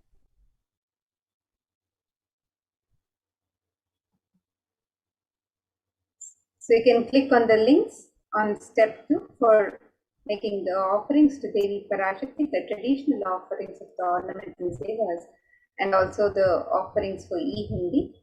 And you can also click on the link on step 1 and fill out the form on step 1 if you would like to make an intention to make an offering and receive the blessings of Devi Parashakti, to manifest your intention into reality. And once you've made the offerings on the website, you can also fill out the details of the Sankalpa for yourself and your family members in the form on step 3. So now let us look at the links where you can make these traditional offerings. The E-Hundi offering can be made in multiple currencies: the US dollar, the Australian dollar, the New Zealand dollar, the Canadian dollar, the euro, the Indian rupees, the Singaporean dollar, the Malaysian ringgit, the Great Britain pound, and the Chinese yen. And you can make this offering in any amount of your choice. And you can also make the offerings of the traditional ornaments and sevas on this link, where you can offer the Sankalpa chanting, the conscious facility. The Devi Sahasranama Swarnaka, so the pure gold coin, each coin inscribed with one of the 1008 sacred names of Devi Parashakti. You can make this offering in 3 different denominations and any number of coins as you wish to offer. You can make the offering of the Mukta Anguti, the gold finger ring embedded with pearl, in 3 different sizes. The Swarna Padma Pushpa, the gold lotus flower, can be offered in 3 different sizes. The Swarna Metti, the gold toe ring to adorn the sacred lotus feet of Devi Parashakti. You can make this offering on the website. The Swarna Mangtika, which represents the overflowing nectar of gratitude from the Sahasrara, we can make this offering to Devi Parashakti, the Pratyaksha Pada Puja and the Vastra Seva.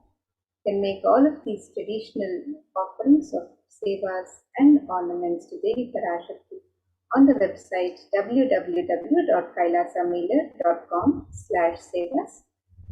And now, with that, moving to the next segment of this program, as we get ready to receive the darshan of Devi Parashakti, let us learn the various facilities being made available to all of humanity through the various de facto spiritual embassies of Kailasa, as guided by the Supreme Pontiff himself.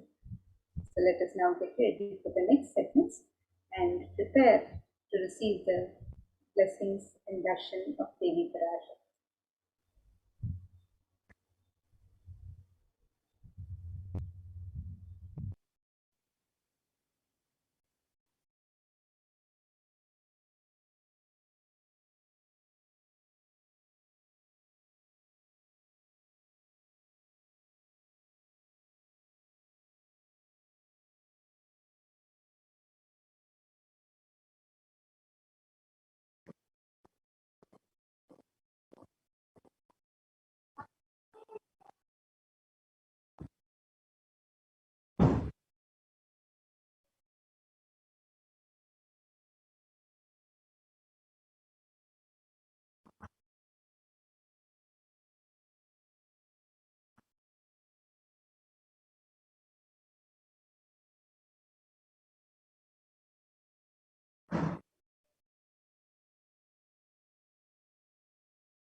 Nithyanandam, everyone.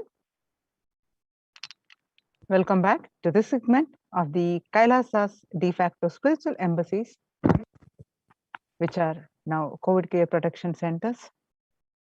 With the blessings of the Supreme Pontiff of Hinduism, Jagat Guru Mahasannidhanam, His Divine Holiness Bhagavan Nithyananda Paramashivan's blessings, let's start with the Sadguru Vandanam. Nithyanandam Paramasugadam Kevalam Jnanamurtim Dvandvatitam Gagana Sadrusham Tattvamasya Ekam Nityam Vimalamachalam Sarvadi Sakshibhutam Bhavatitam Triguna Rahitam Sadgurum Tam Namami.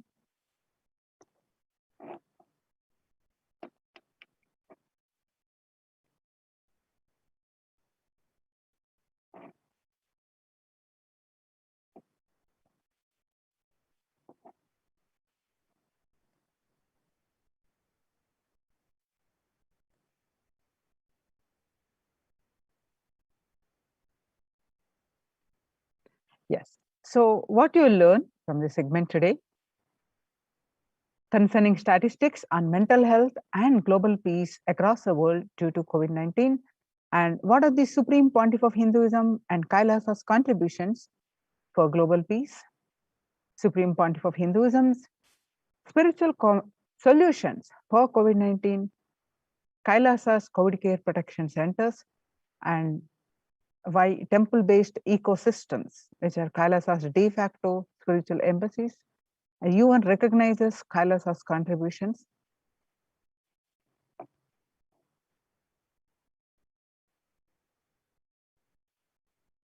The crisis that we are under. Today, people around the world are trying to grapple with the grim reality that the pandemic is far from over. The aftermath of the current calamity promises to be much more devastating.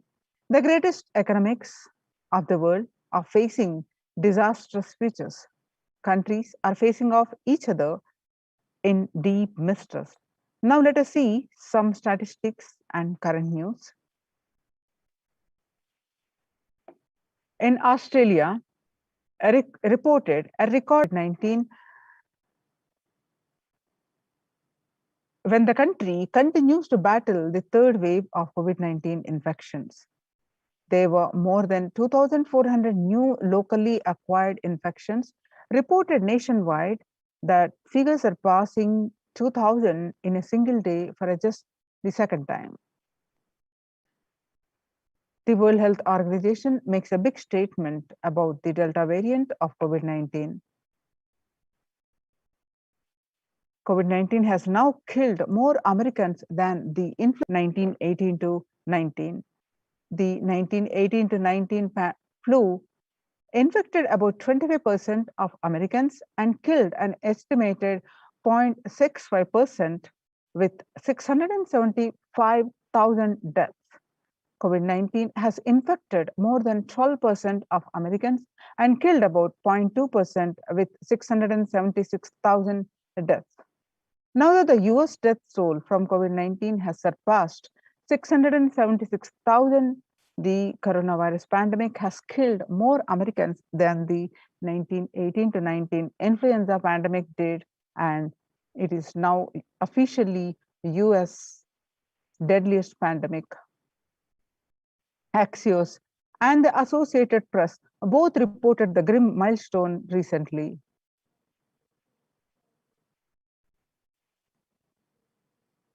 People infected with alpha variant exhales 100 times more virus than the original COVID strain. 6 feet distance may not be enough to prevent viral transmission indoors. Delta variant still most concerning, says the World Health Organization's experts. COVID-19 pandemic is nowhere under control in the US, says the Chief Medical Advisor, Mr. Anthony Fauci. And COVID-19 made the world less peaceful. With the increase in violent incidences, fatalities from January 2020 to April 2021. Younger adults are more likely to report symptoms of anxiety and or depressive disorder during the COVID-19 pandemic.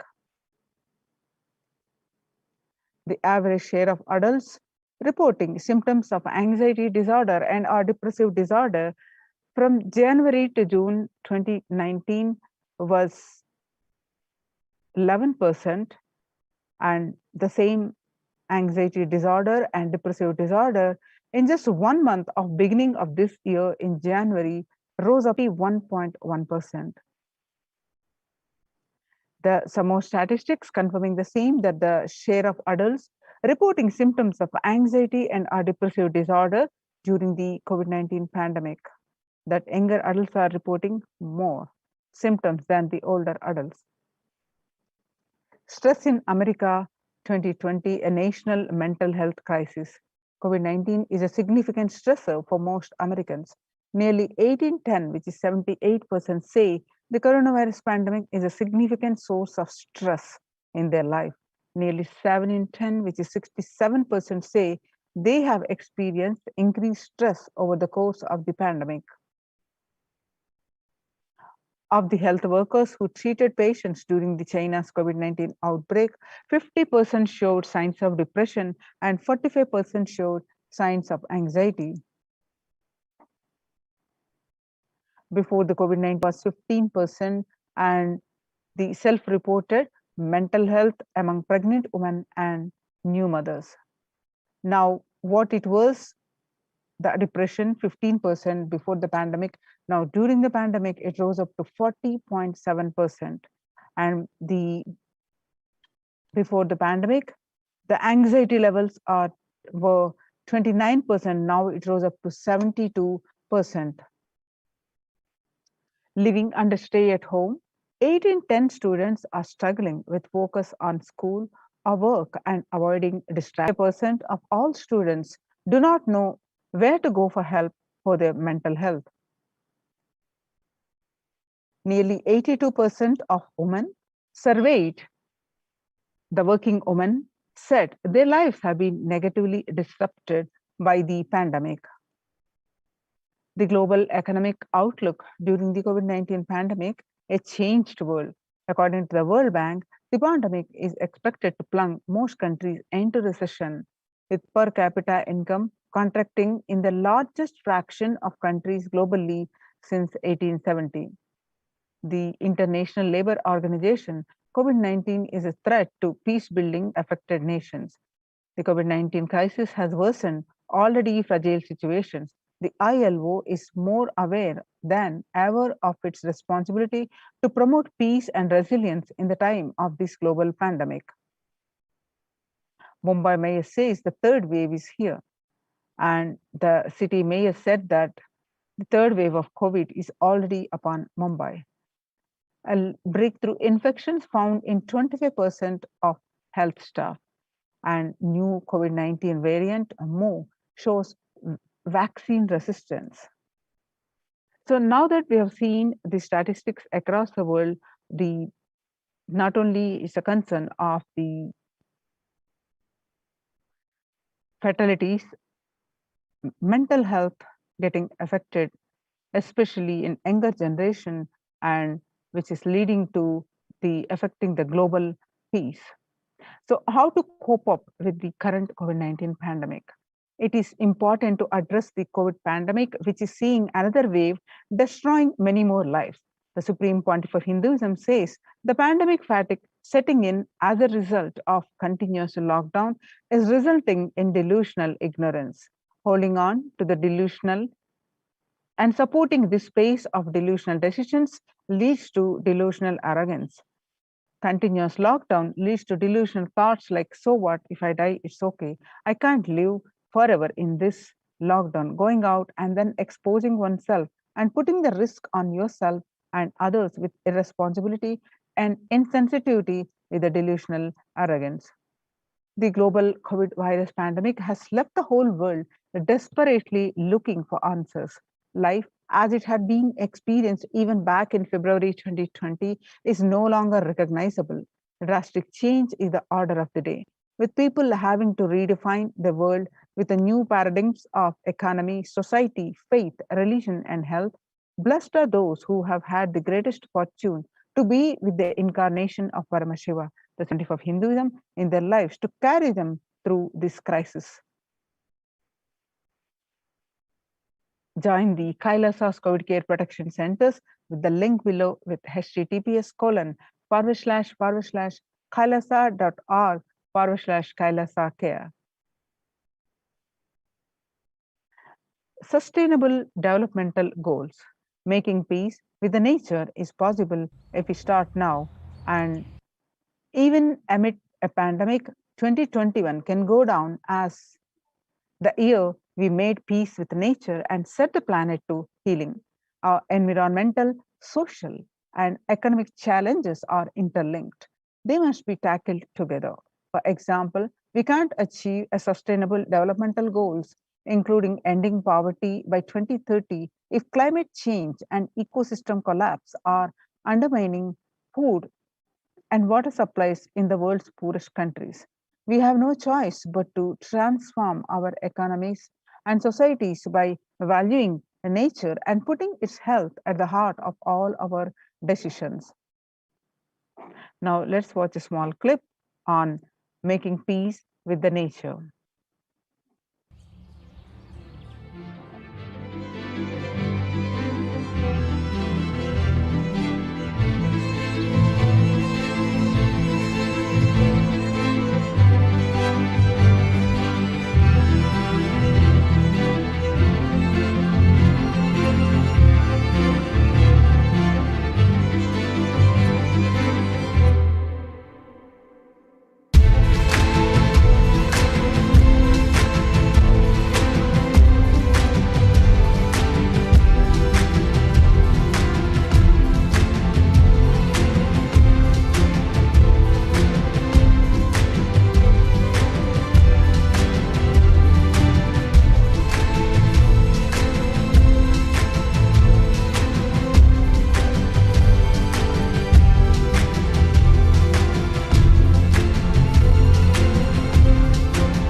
World Health Organization Health and Peace Initiative. Health and peace are interrelated.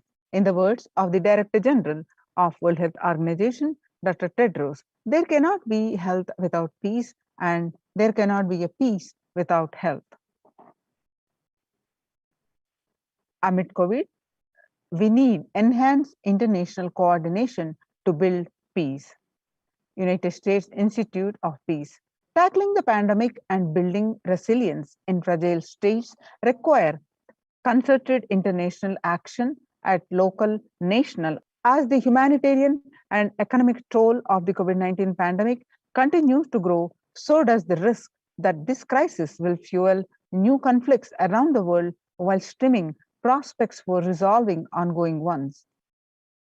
Stronger health system and universal health coverage must be a priority.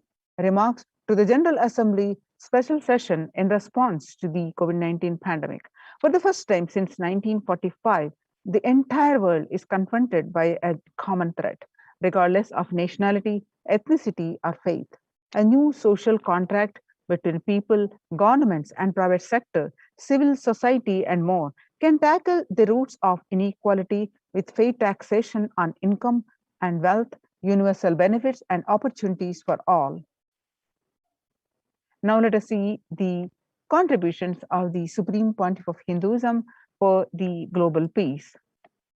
Vedic civilization beautifully describes that yastu sarvani bhutani atmani ivana pushyati sarva bhuteshu chatmanam tadona vigagupshate. Isha Upanishad verse 6. The global peace is the byproduct of the individual bliss.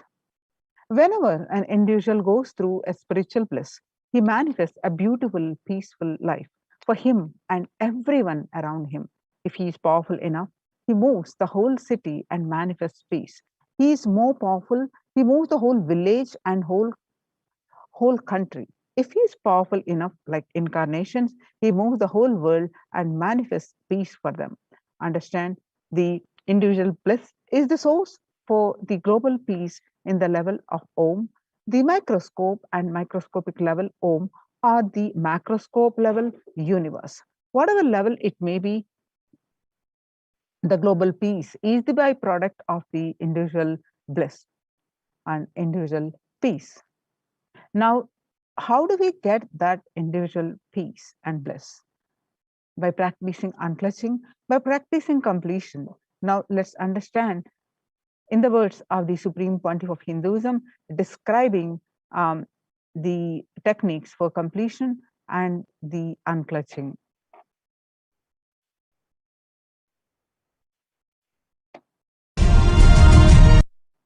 More deeper space you go inside you.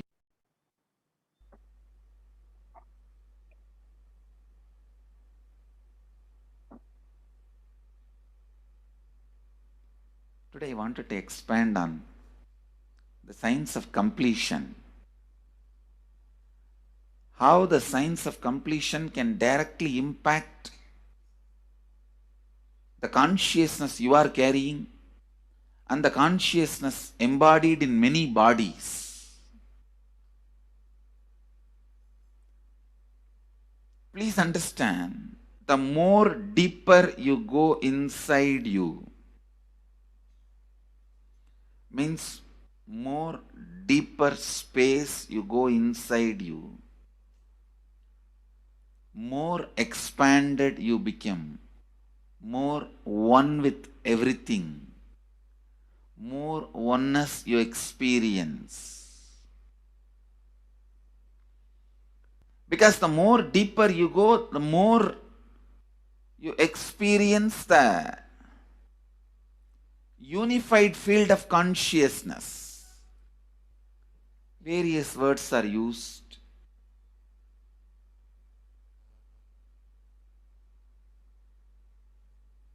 Some of the Hindu traditions uses the word Atma, Brahman.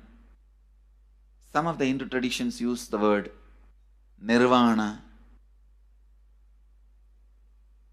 Whatever word you may use, Atman, Brahman, Nirvana, unified field of consciousness, whatever.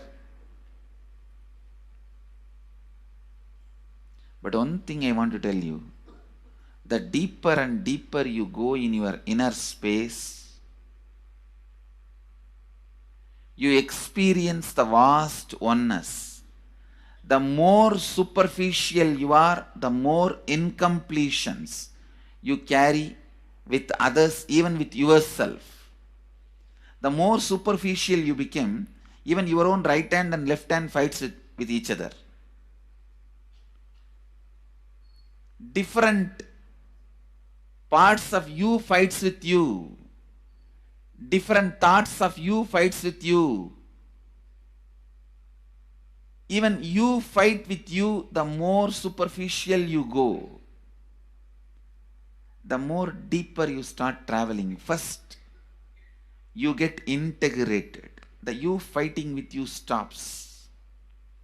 Then, the people around you get integrated. They fighting with you stops. Completion with yourself, then completion with others, then comes completion with other things, not just living beings, even with inanimate beings. The completion starts happening. Even with a nature, completion starts happening. Please understand, the more deeper you travel, the more deeper you go, the more deeper you settle down, the more deeper you start living. Your cognition expands.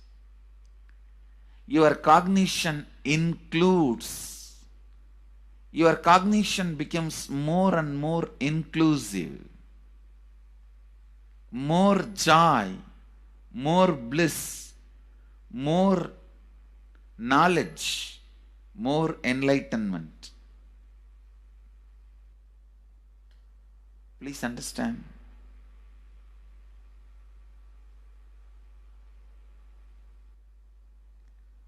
The more and more completion happens in you, you will see everyone around you feels complete with you.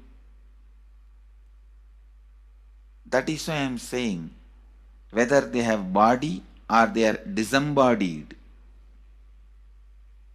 in the deepest corners of your being, deepermost layers of your being, deepest parts of your being, you experience such powerful awareness, such joy.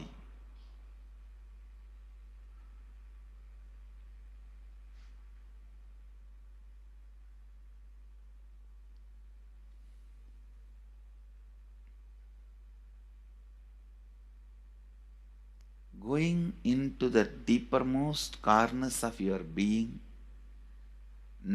not only is a joy, it's a power. Because suddenly you will see everybody around you, everything around you listens to you. It really becomes a vibrant power where the tendency to exploit is not there. Listen, that's a very important thing. Power without the tendency to exploit. Because as long as you feel the other person is separate from you, when you get the power, it will always be used for exploiting. Because the other person is separate from you, then naturally what you will feel? Let me suck all the possible energy, intelligence, time, talent, treasure. But when you feel the other person is your own extension, you will see, you will be showering so much, enriching so much. The power you have will not be exploiting, it will be enriching. I tell you, even if death comes at this moment, I can tell you very clearly, I can face the death directly and tell the death, I have enriched every human being more than what I received from anybody.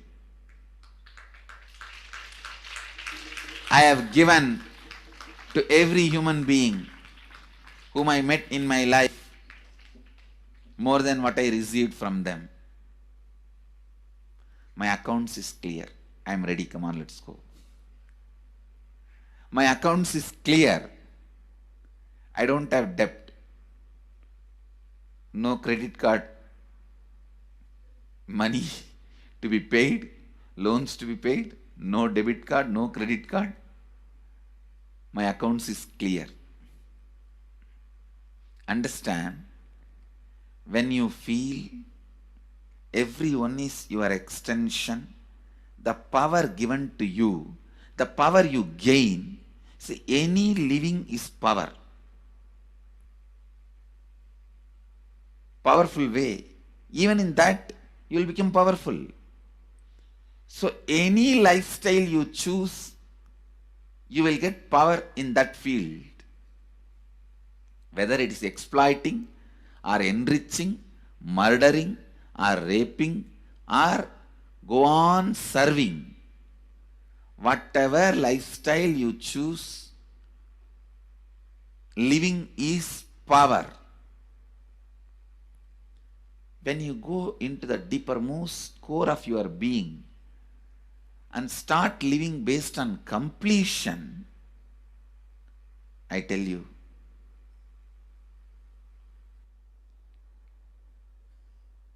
the first power you will experience is everything around you listens to you. That power will simply make you enrich everyone. The best power you can have through living is power of enriching.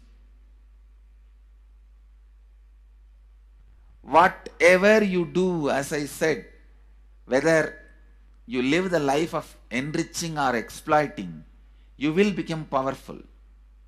I tell you, the power of exploiting brings more and more conflict within and without. And those conflicts naturally brings suffering. And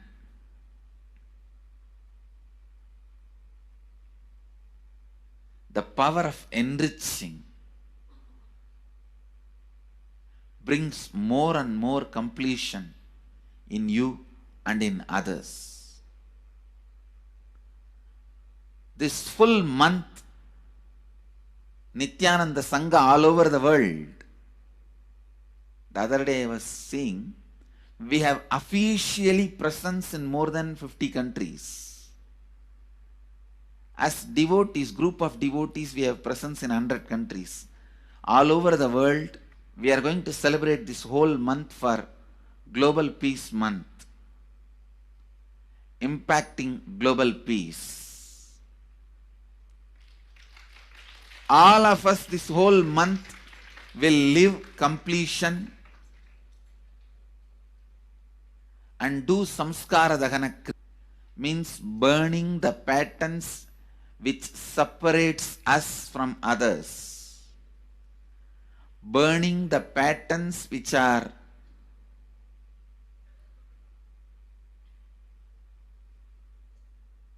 constantly keeping us in a superficial level. All over the world, we will be doing samskara dahana kriya, burning our patterns and leading us to more and more completion. And we also have special 3 Nitya Dhyana Yoga program teaching people science of completion and facilitating samskara dahana kriya. This month, 20th, 21st and 22nd,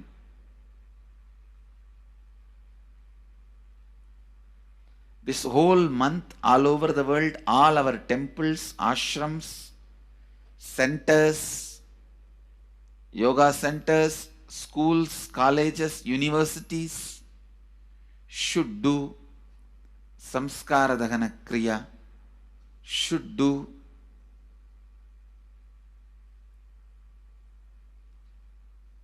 the practice of burning all the incompletions and patterns which leads to conflicts, bringing more and more peace inside us and outside us, spreading peace.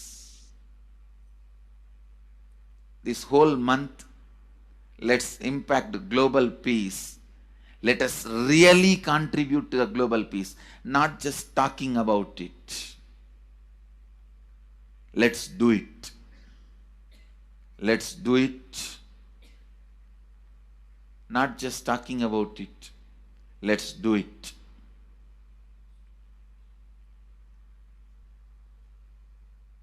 Even if you teach the samskara dahana kriya to 50 people area,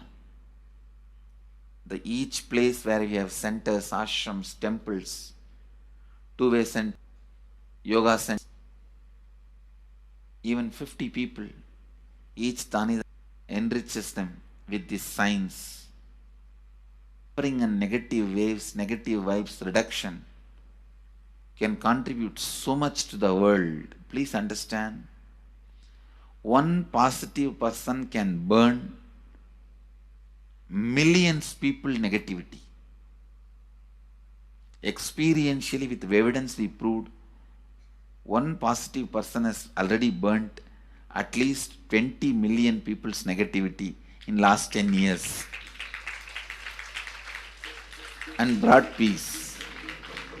So each one of you, if you stand up as one positive being,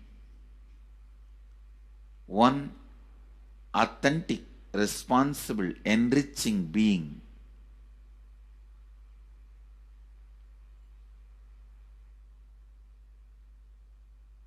I tell you,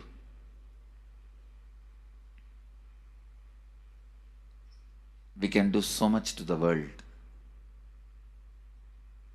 It will be a better place than the time we entered. When we leave, it should be a better place. That's all. When we leave the earth, it should be a better place. So understand, inner peace is your birthright. Go to the depths of your being. Bring more and more completion into you.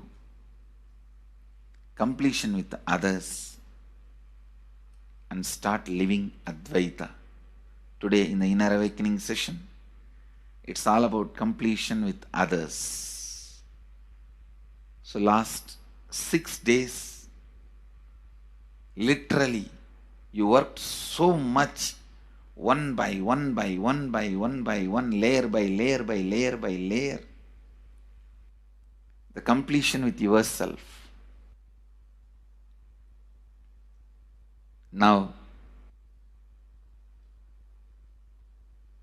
Now comes completion with others. Today, we are starting the science of completion with others.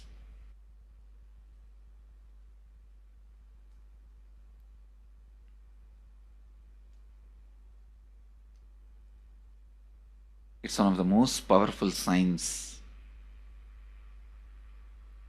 Does so much to human beings, not just healing their relationships, even inside their consciousness, this inner space, so much of good is done. So much of awakening is done.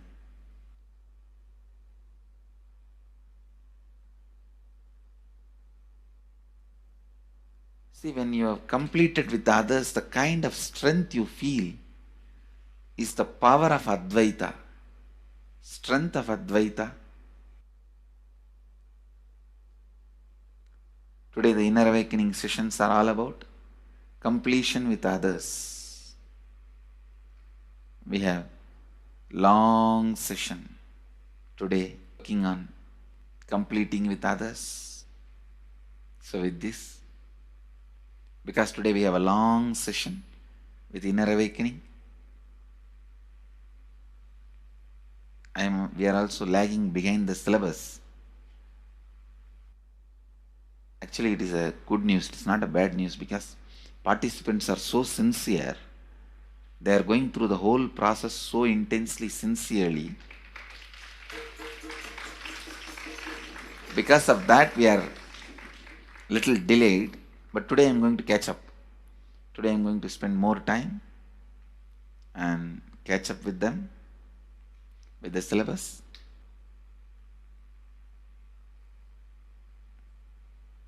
I conclude today with this. I'll move to the next sessions, IA sessions and all that. Because never I conclude. There is no conclusion for satsang. It goes on and on and on. Only the audience change. So with this, I move to the next step. I bless you all. Let you all radiate with integrity, authenticity, responsibility, enriching and causing eternal bliss. Nithyananda. Thank you. Nithyananda Dhyanapeetham, Nithyananda Nagar of Mysore.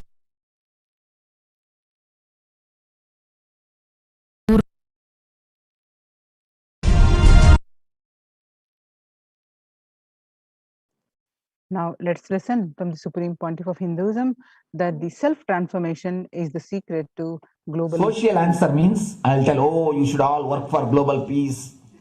You should all work for turning the world. You should work for revolution. You should work for all these, that things. You should vote only the party which says that it will stop the war and all these things. This is the social answer. Nonsense. If you want the honest answer, I tell you, simply transform yourself. You can't do anything. If at all you can do, you would have done it. Be honest. If you can do, you would have done it. You are raising this question because you are not able to do. Am I right? So let us be very clear. Let us be honest. Socially. That's the truth. That's the reason you are sitting here and raising the question. I tell you, understand few important things. There are a lot more attached to this question. There are many things which is attached to this question. We always feel the present is the world is totally spoiled. It is not going according to the rules or how it is supposed to be. It was wonderful once upon a time. In ancient time, things were going properly. Everything was well and great. And I tell you, 10,000 years ago, they found some writings on stone in Harappa Mohenjo-daro culture. Some stone writings have been discovered. I read a beautiful book about that stone writings. That writings, it says, oh, nowadays the society is not as it should be. So much of war. There is no peace. In the early times, there was so much of peace. Society was really great. Things were as it should be. And it almost looks like a today newspaper editorial.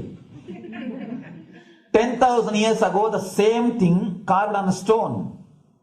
Then understand, there was no such time as only good prevailed.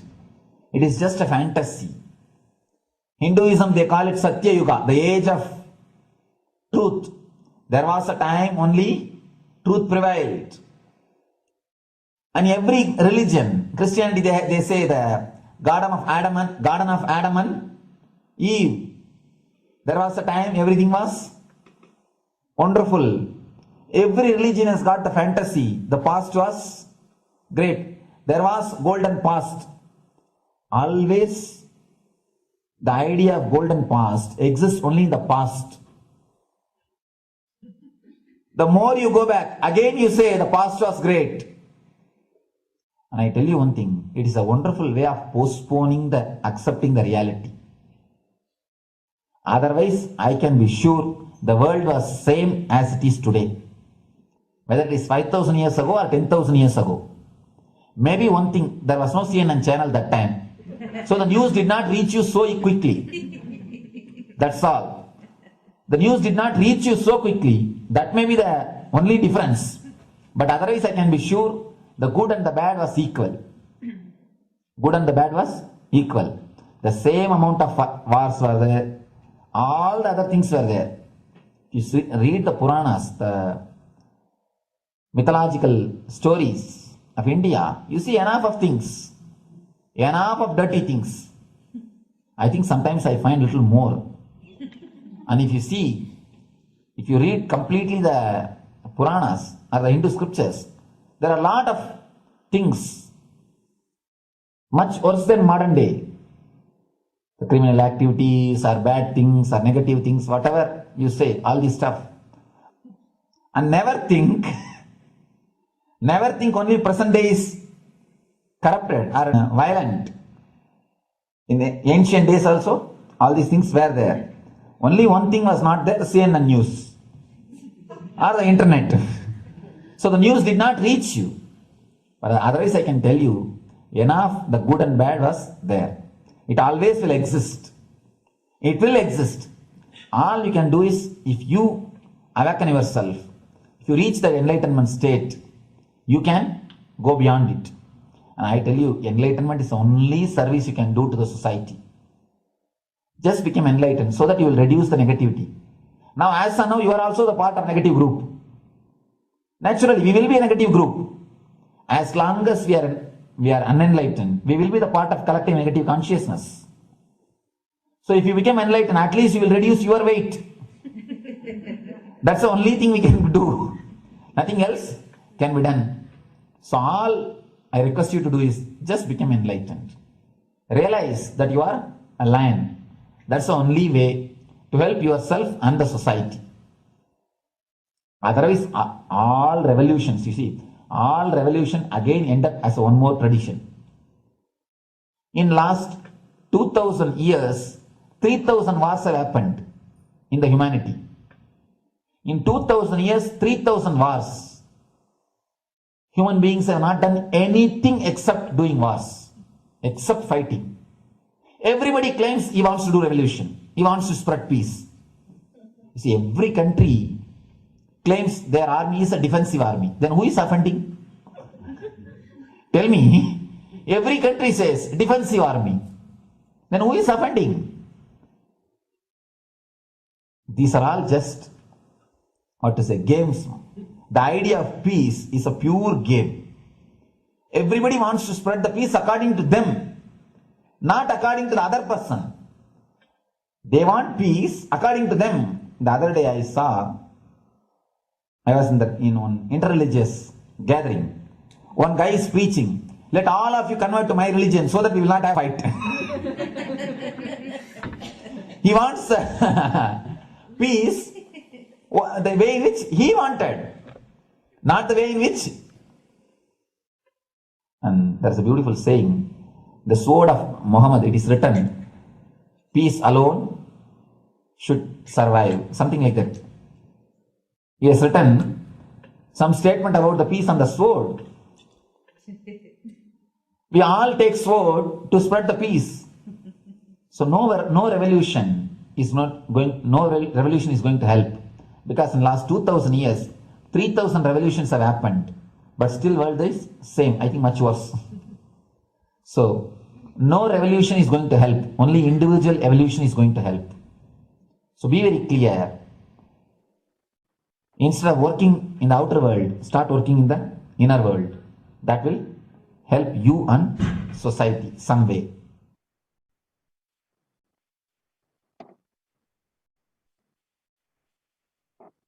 Now, the Supreme Pontiff of Listen Hinduism carefully. says, Sri Kailash is all about peace-based powerfulness.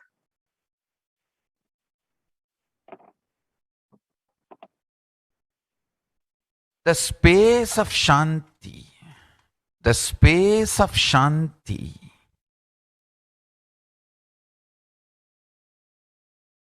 is where Kailasa grows. Listen carefully.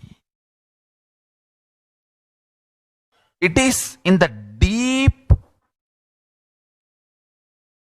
powerfulness of peace, or peace-centered powerfulness is the ground, breeding ground for Paramashivatva to manifest. Please understand. Like how pure mirror reflects everything, pure Shanti-based Shakti, peace-based powerfulness reflects Paramashiva. Paramashiva manifests in peace-based powerfulness. Please understand. Neither violence nor powerlessness. Powerlessness is weakness. Violence is abusive. Peace-centered powerfulness. Powerfulness-centered peace. All the Upanishads starts with peace, completes with peace. Shanti mantra starts with Shanti mantra, gets completed with Shanti mantra.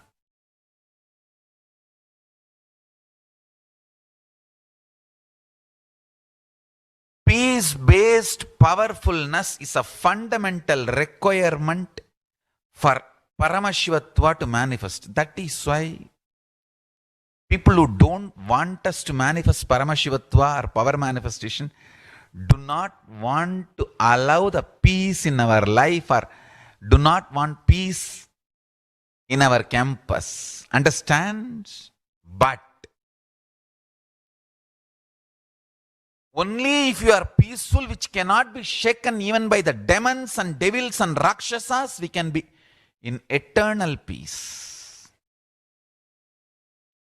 So, remember this very clearly.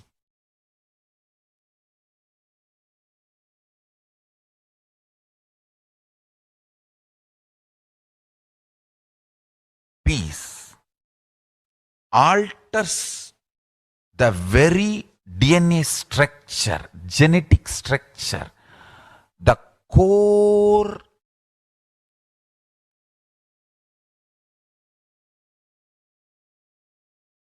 Anu Mahat structure. Understand? Anoraniyan Mahato Mahiyan.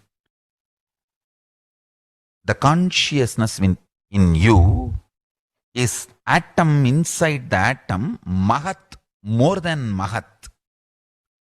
That Anoraniyan Mahato Mahiyan.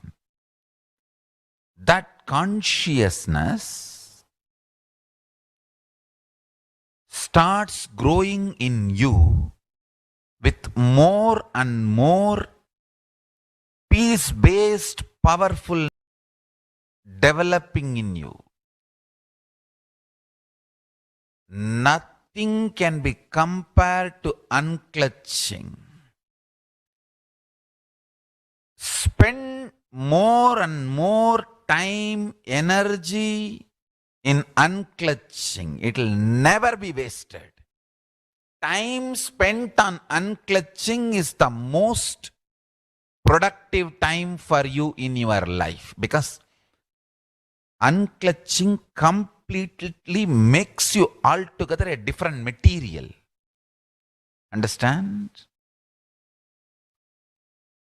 It makes your very biomemory, muscle memory, core structure, molecular structure, genetic structure, DNA structure, everything, all the 8 energy flow circuits, 7 energy flows, 1 the pure conscious explosion.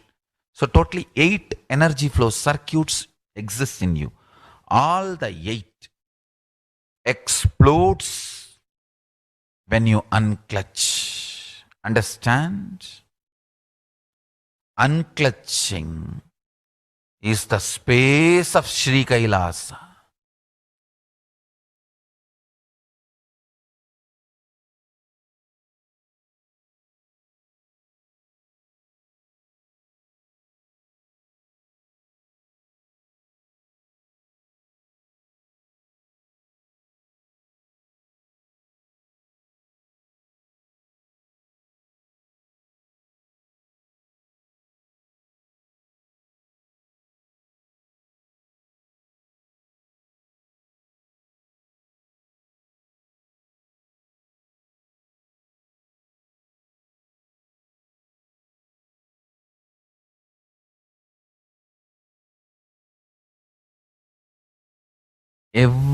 Every chanting, every prayer in Hinduism ends with Shanti, Shanti, Shanti 3 times. Means peace, peace, peace. Hinduism is the real religion. Loving peace, living peace. Individual level, social level, global level. Understand? Hinduism lost all its 56 nations, 200 states, 10,000 kingdoms, samsthanas, is not a loss to Hinduism, it is a loss to planet Earth, human beings. Wherever Hinduism is practiced, kept alive, the ideal of global peace is kept alive. Just do this one simple statistics. You yourself study. Google and study. Take the top 10 religions and list how many people they converted in last 200 years, how many people they killed. List for each religion. I can be 200% sure. You yourself will realize Hinduism is the most peace-loving and peace-living religion. Neither conversion nor terrorism. Neither conversion nor terrorism. Being the supreme pontiff of the most peace-loving, peace living religion. I give you all my blessings on this International Peace Day. Understand? It is we Hindus need to keep the global peace as a living possibility, and we need to make this global peace as reality. Just talking about global peace will not work. Working for global peace only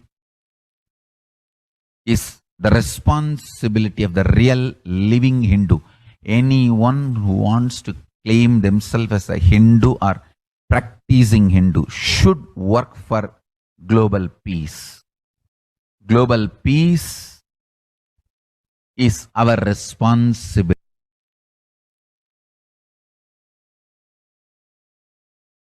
Every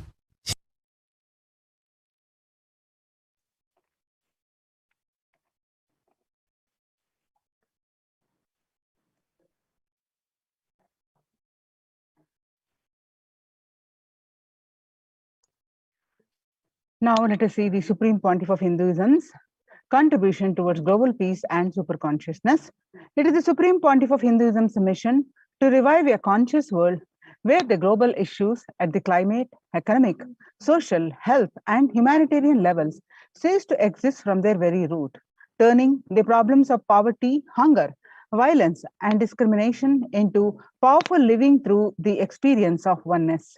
The Supreme Pontiff of Hinduism has been working from the very grassroots level to usher in an era of peace at all levels, individual and global.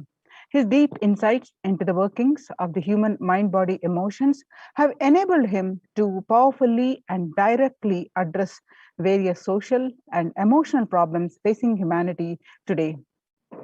Some of the ways the Supreme Pontiff of Hinduism provides spiritual solutions to combat the pandemic and other issues. Since the beginning of the global lockdown, the amount of contribution and activism of Kailasa has increased multifold. Through the Paramashivoham program, bringing super consciousness breakthrough to the whole humanity. Paramashivoham program is an online program to experience that I am Paramashiva. It's a free program followed by the Vedic calendar, that is every Paurnami, every Amavasya, the new moon and full moon day, the new season starts. Is currently running the season 39 of Paramashivoham program. It is free anywhere from the world. You can join via Zoom sessions. You can register at paramashivoham.org/join. And you can also join any one single day as a single day program, and experience the Paramashivoham. And the new season starts on November 4th. So register through paramashivoham.org/join. By starting the Akhanda Nirvikalpa Samadhi Jnana Yajna and contributing almost millions of minutes so far, Paramashiva Sankalpa chanting, the sacred Sanskrit mantra chanting to heal 24/7 via Zoom sessions. Spiritual healing to one and all 24/7. Helping humanity to cope up with insecurity, fear, disease by empowering individuals to heal themselves, learn to cope up emotions like depression, tough situations in relationships.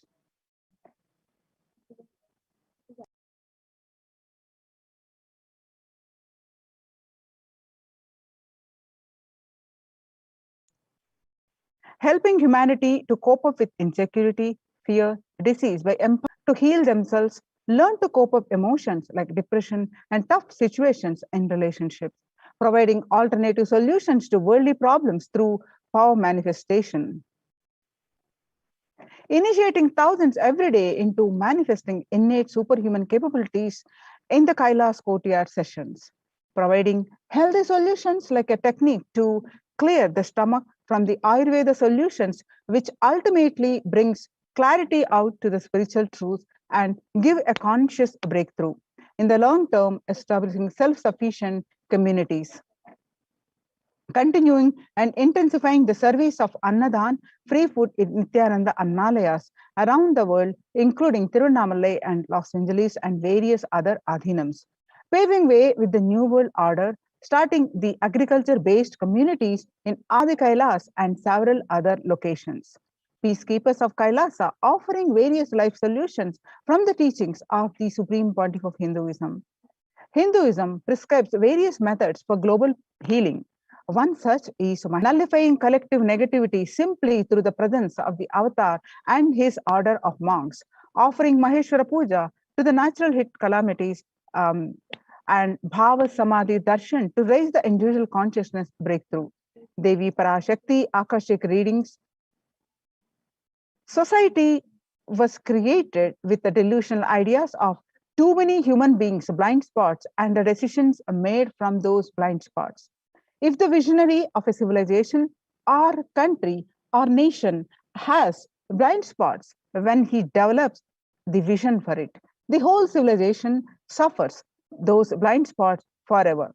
Now it's time that nature, Prakriti, resets itself, and many of the blind spots based visions, ideas become important components of the society.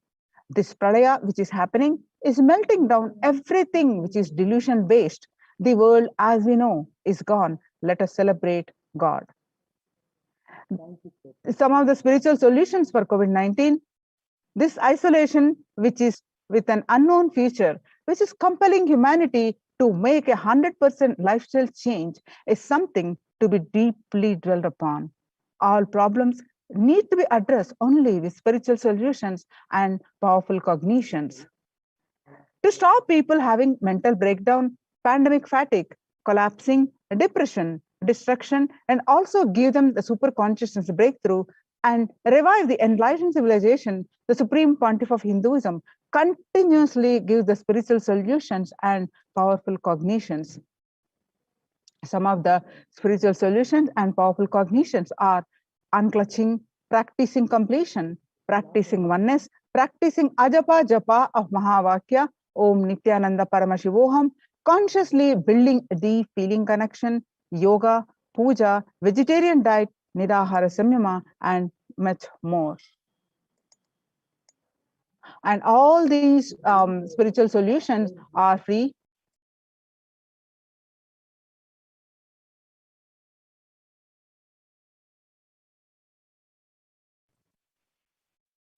Many of these solutions are free and open for all. And let us take a few minutes now and share with as many people as possible, and let everyone have the super consciousness breakthrough. And Nirvikalpa Samadhi Jnana Yajna, which is unclutching, people from over 50 countries continuously radiate the space of Paramashiva by practicing the unclutching meditation 24/7, 7 days a week. And it started from 13th May 2020. And now at any given point of time, there are 4 to 8 zones actively unclutching around the world. Join this movement at http://kailasa.tv/minutes for peace. The life solutions based on the ancient Hindu tradition, the meditation and yoga techniques from the scriptures, the cognitions rooted in the highest truth, the lifestyle based on living and radiating the higher values of life, and powerful way of living and realizing one's ultimate potential form the foundation of the Supreme Pontiff of Hinduism's teachings, which by their inherent nature provide the foundation for peace on planet Earth. Supreme Pontiff of Hinduism has launched Minutes for Peace initiative, which aimed at to reduce the crime globally by conducting mass meditations around the world in parallel. The total count of the Minutes for Peace comes out to be a staggering 409 billion minutes for peace so far. And the Supreme Pontiff of Hinduism has hosted the Kumbh Mela in the United States since 2007. Nithyananda Sangha is entrusted as the only organization to host Kumbh Mela outside India by the Akhila Bharatiya Akhada Parishad.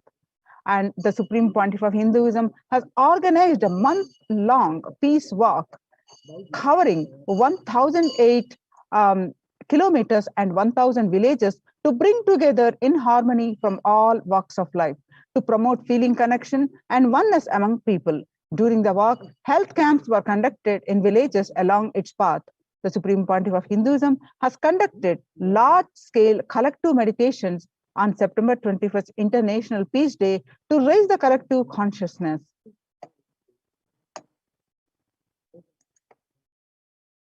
One of the greatest contributions that the Supreme Pontiff of Hinduism is doing, the initiating thousands into sannyas. Sannyas is our social responsibility.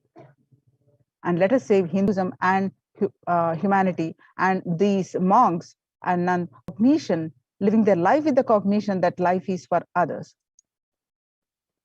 Supreme Pontiff of Hinduism has also revived the ancient practice of embarking on pilgrimages, reviving its original context. Under the Red Om, that is No Hunger project, through the Annalayas, the food donation centers, the Kailasas de facto spiritual embassies under Hinduism have served over 5 billion organic sattvic vegetarian meals so far. Giving free food to all the citizens is the economic policy of Kailasa, deriving the reference from the Vedas and Agamas.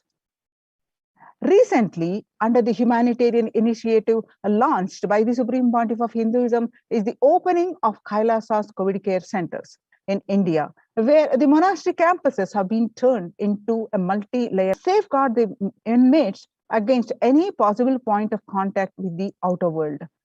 The Supreme Pontiff of Hinduism has opened this service free to all people, regardless of any differences in age, caste, creed, ethnicity, color, or socio-economic status. Food, shelter, internet, and all basic facilities, including medical care, are provided at these COVID care centers, free of cost and for an indefinite period of time. The outcome has been splendid. Zero infection rate so far among the participants, a feat not achieved anywhere else in the world, let alone in India. This response model of handling the COVID-19 pandemic at a community level, along with the guidelines and recommendations for the governments, has been recognized and accepted by the United Nations as well. You can see the glimpses of the Kailasa COVID care centers. Join the Kailasa's COVID care protection centers. Register now through the link below with https://kailasa.org/Kailasa care. The link again, https://kailasa.org/Kailasa care.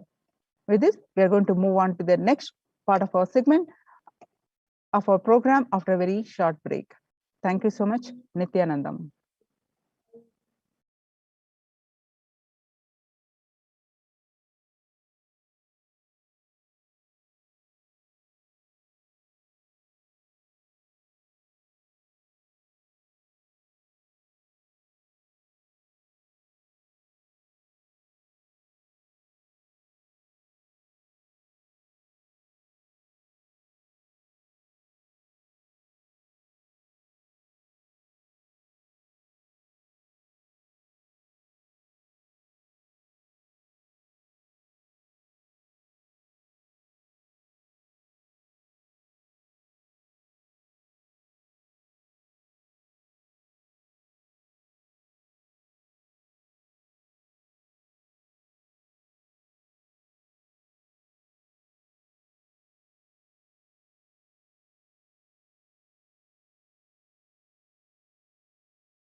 We get you health.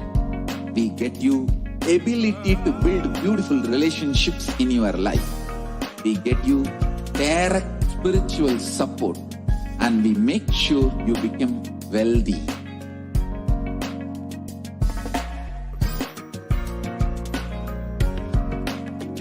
We won't stop giving you just good life.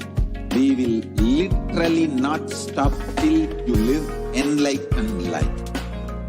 Manifesting the state of Paramashiva, space of Paramashiva, powers of Paramashiva, being of Paramashiva.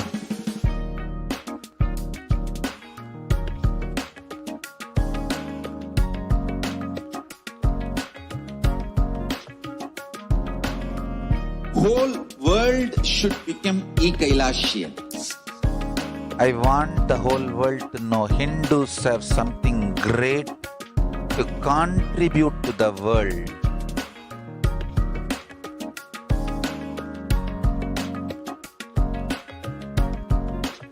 We have something great to contribute to the world. Let us do that.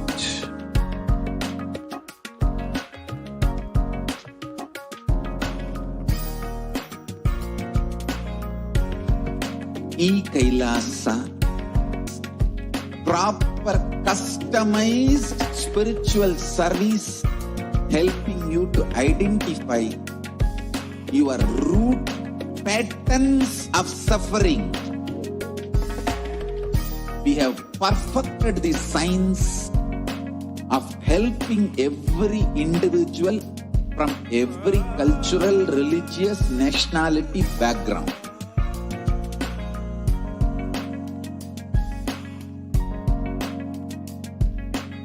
You will have lowest reactionary assumptions, highest awakened response, alive response for life continuously.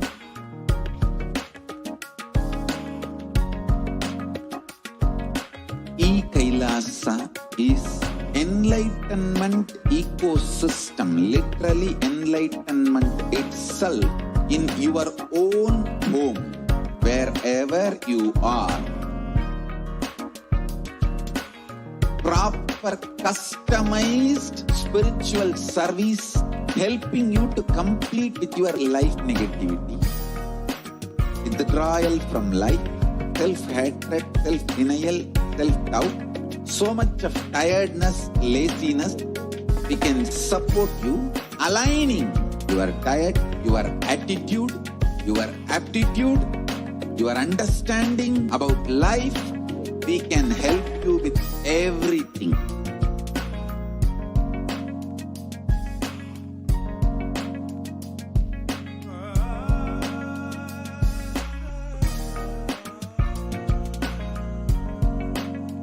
If you are interested in enlightenment, we will immediately bring this to you.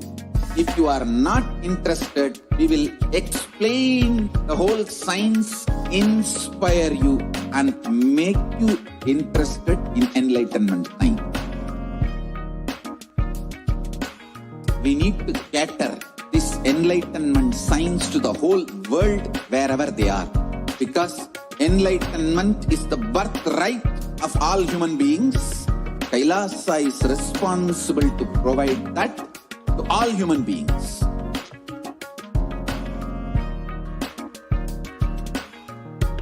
Kailasa is the totality of the knowledge I received from my gurus and practice manifested in my life, perfected by teaching millions of people from all cultures, time zones, backgrounds, genders, nationality, race, from every creed.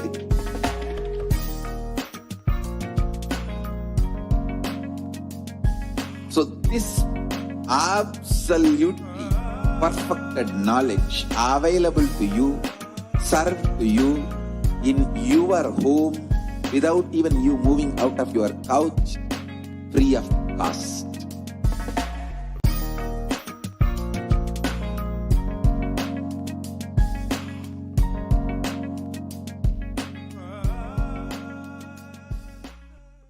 Just be alive for next 3 years. Don't die within next 3 years.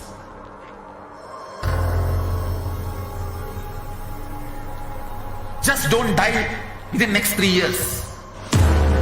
Be alive, somehow be alive. I'm working sincerely. I will reach you somehow. Somehow I will reach you. It's my commitment to humanity.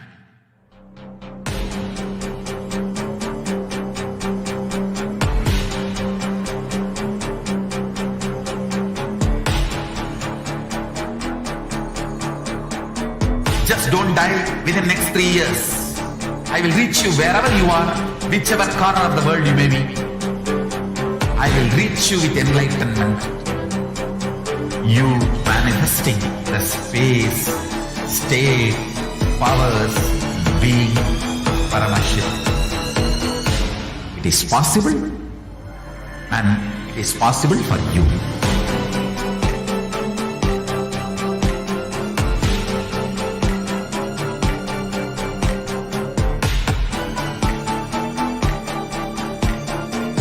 Paramashivoham will reach you with enlightenment science. I know he is going to do the job. Just be alive for next 3 years. Nothing else. What I mean by the word e-Kailasa, listen intensely. Enlightenment ecosystem, literally enlightenment itself, in your own home, wherever you are. If you cannot come to Kailasa, it's okay. Kailasa can come to you. Kailasa coming to you is e-Kailasa.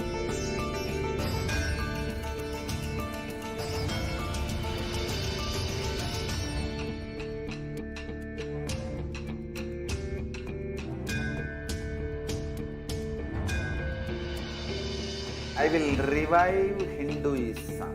I am a Hindu revivalist, not by any revolution, but by evolution.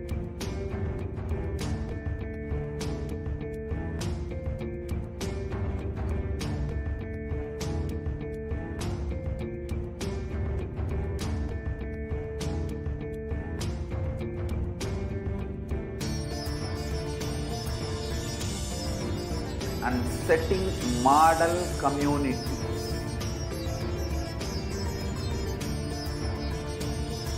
Kailasas, enlightenment ecosystems, Sarvanya Pitas all over the world.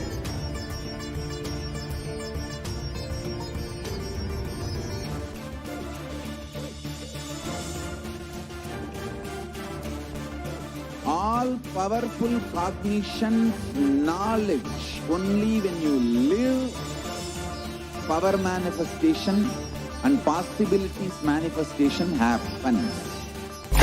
Om Nithyananda Paramashivoham. Om Nithyananda Paramashivoham. Nithyananda Paramashivoham. Om Nithyananda Paramashivoham. Om Nithyananda Paramashivoham. Om Nithyananda Paramashivoham. Om Nithyananda Paramashivoham. Om Nithyananda Paramashivoham. Om Nithyananda Paramashivoham.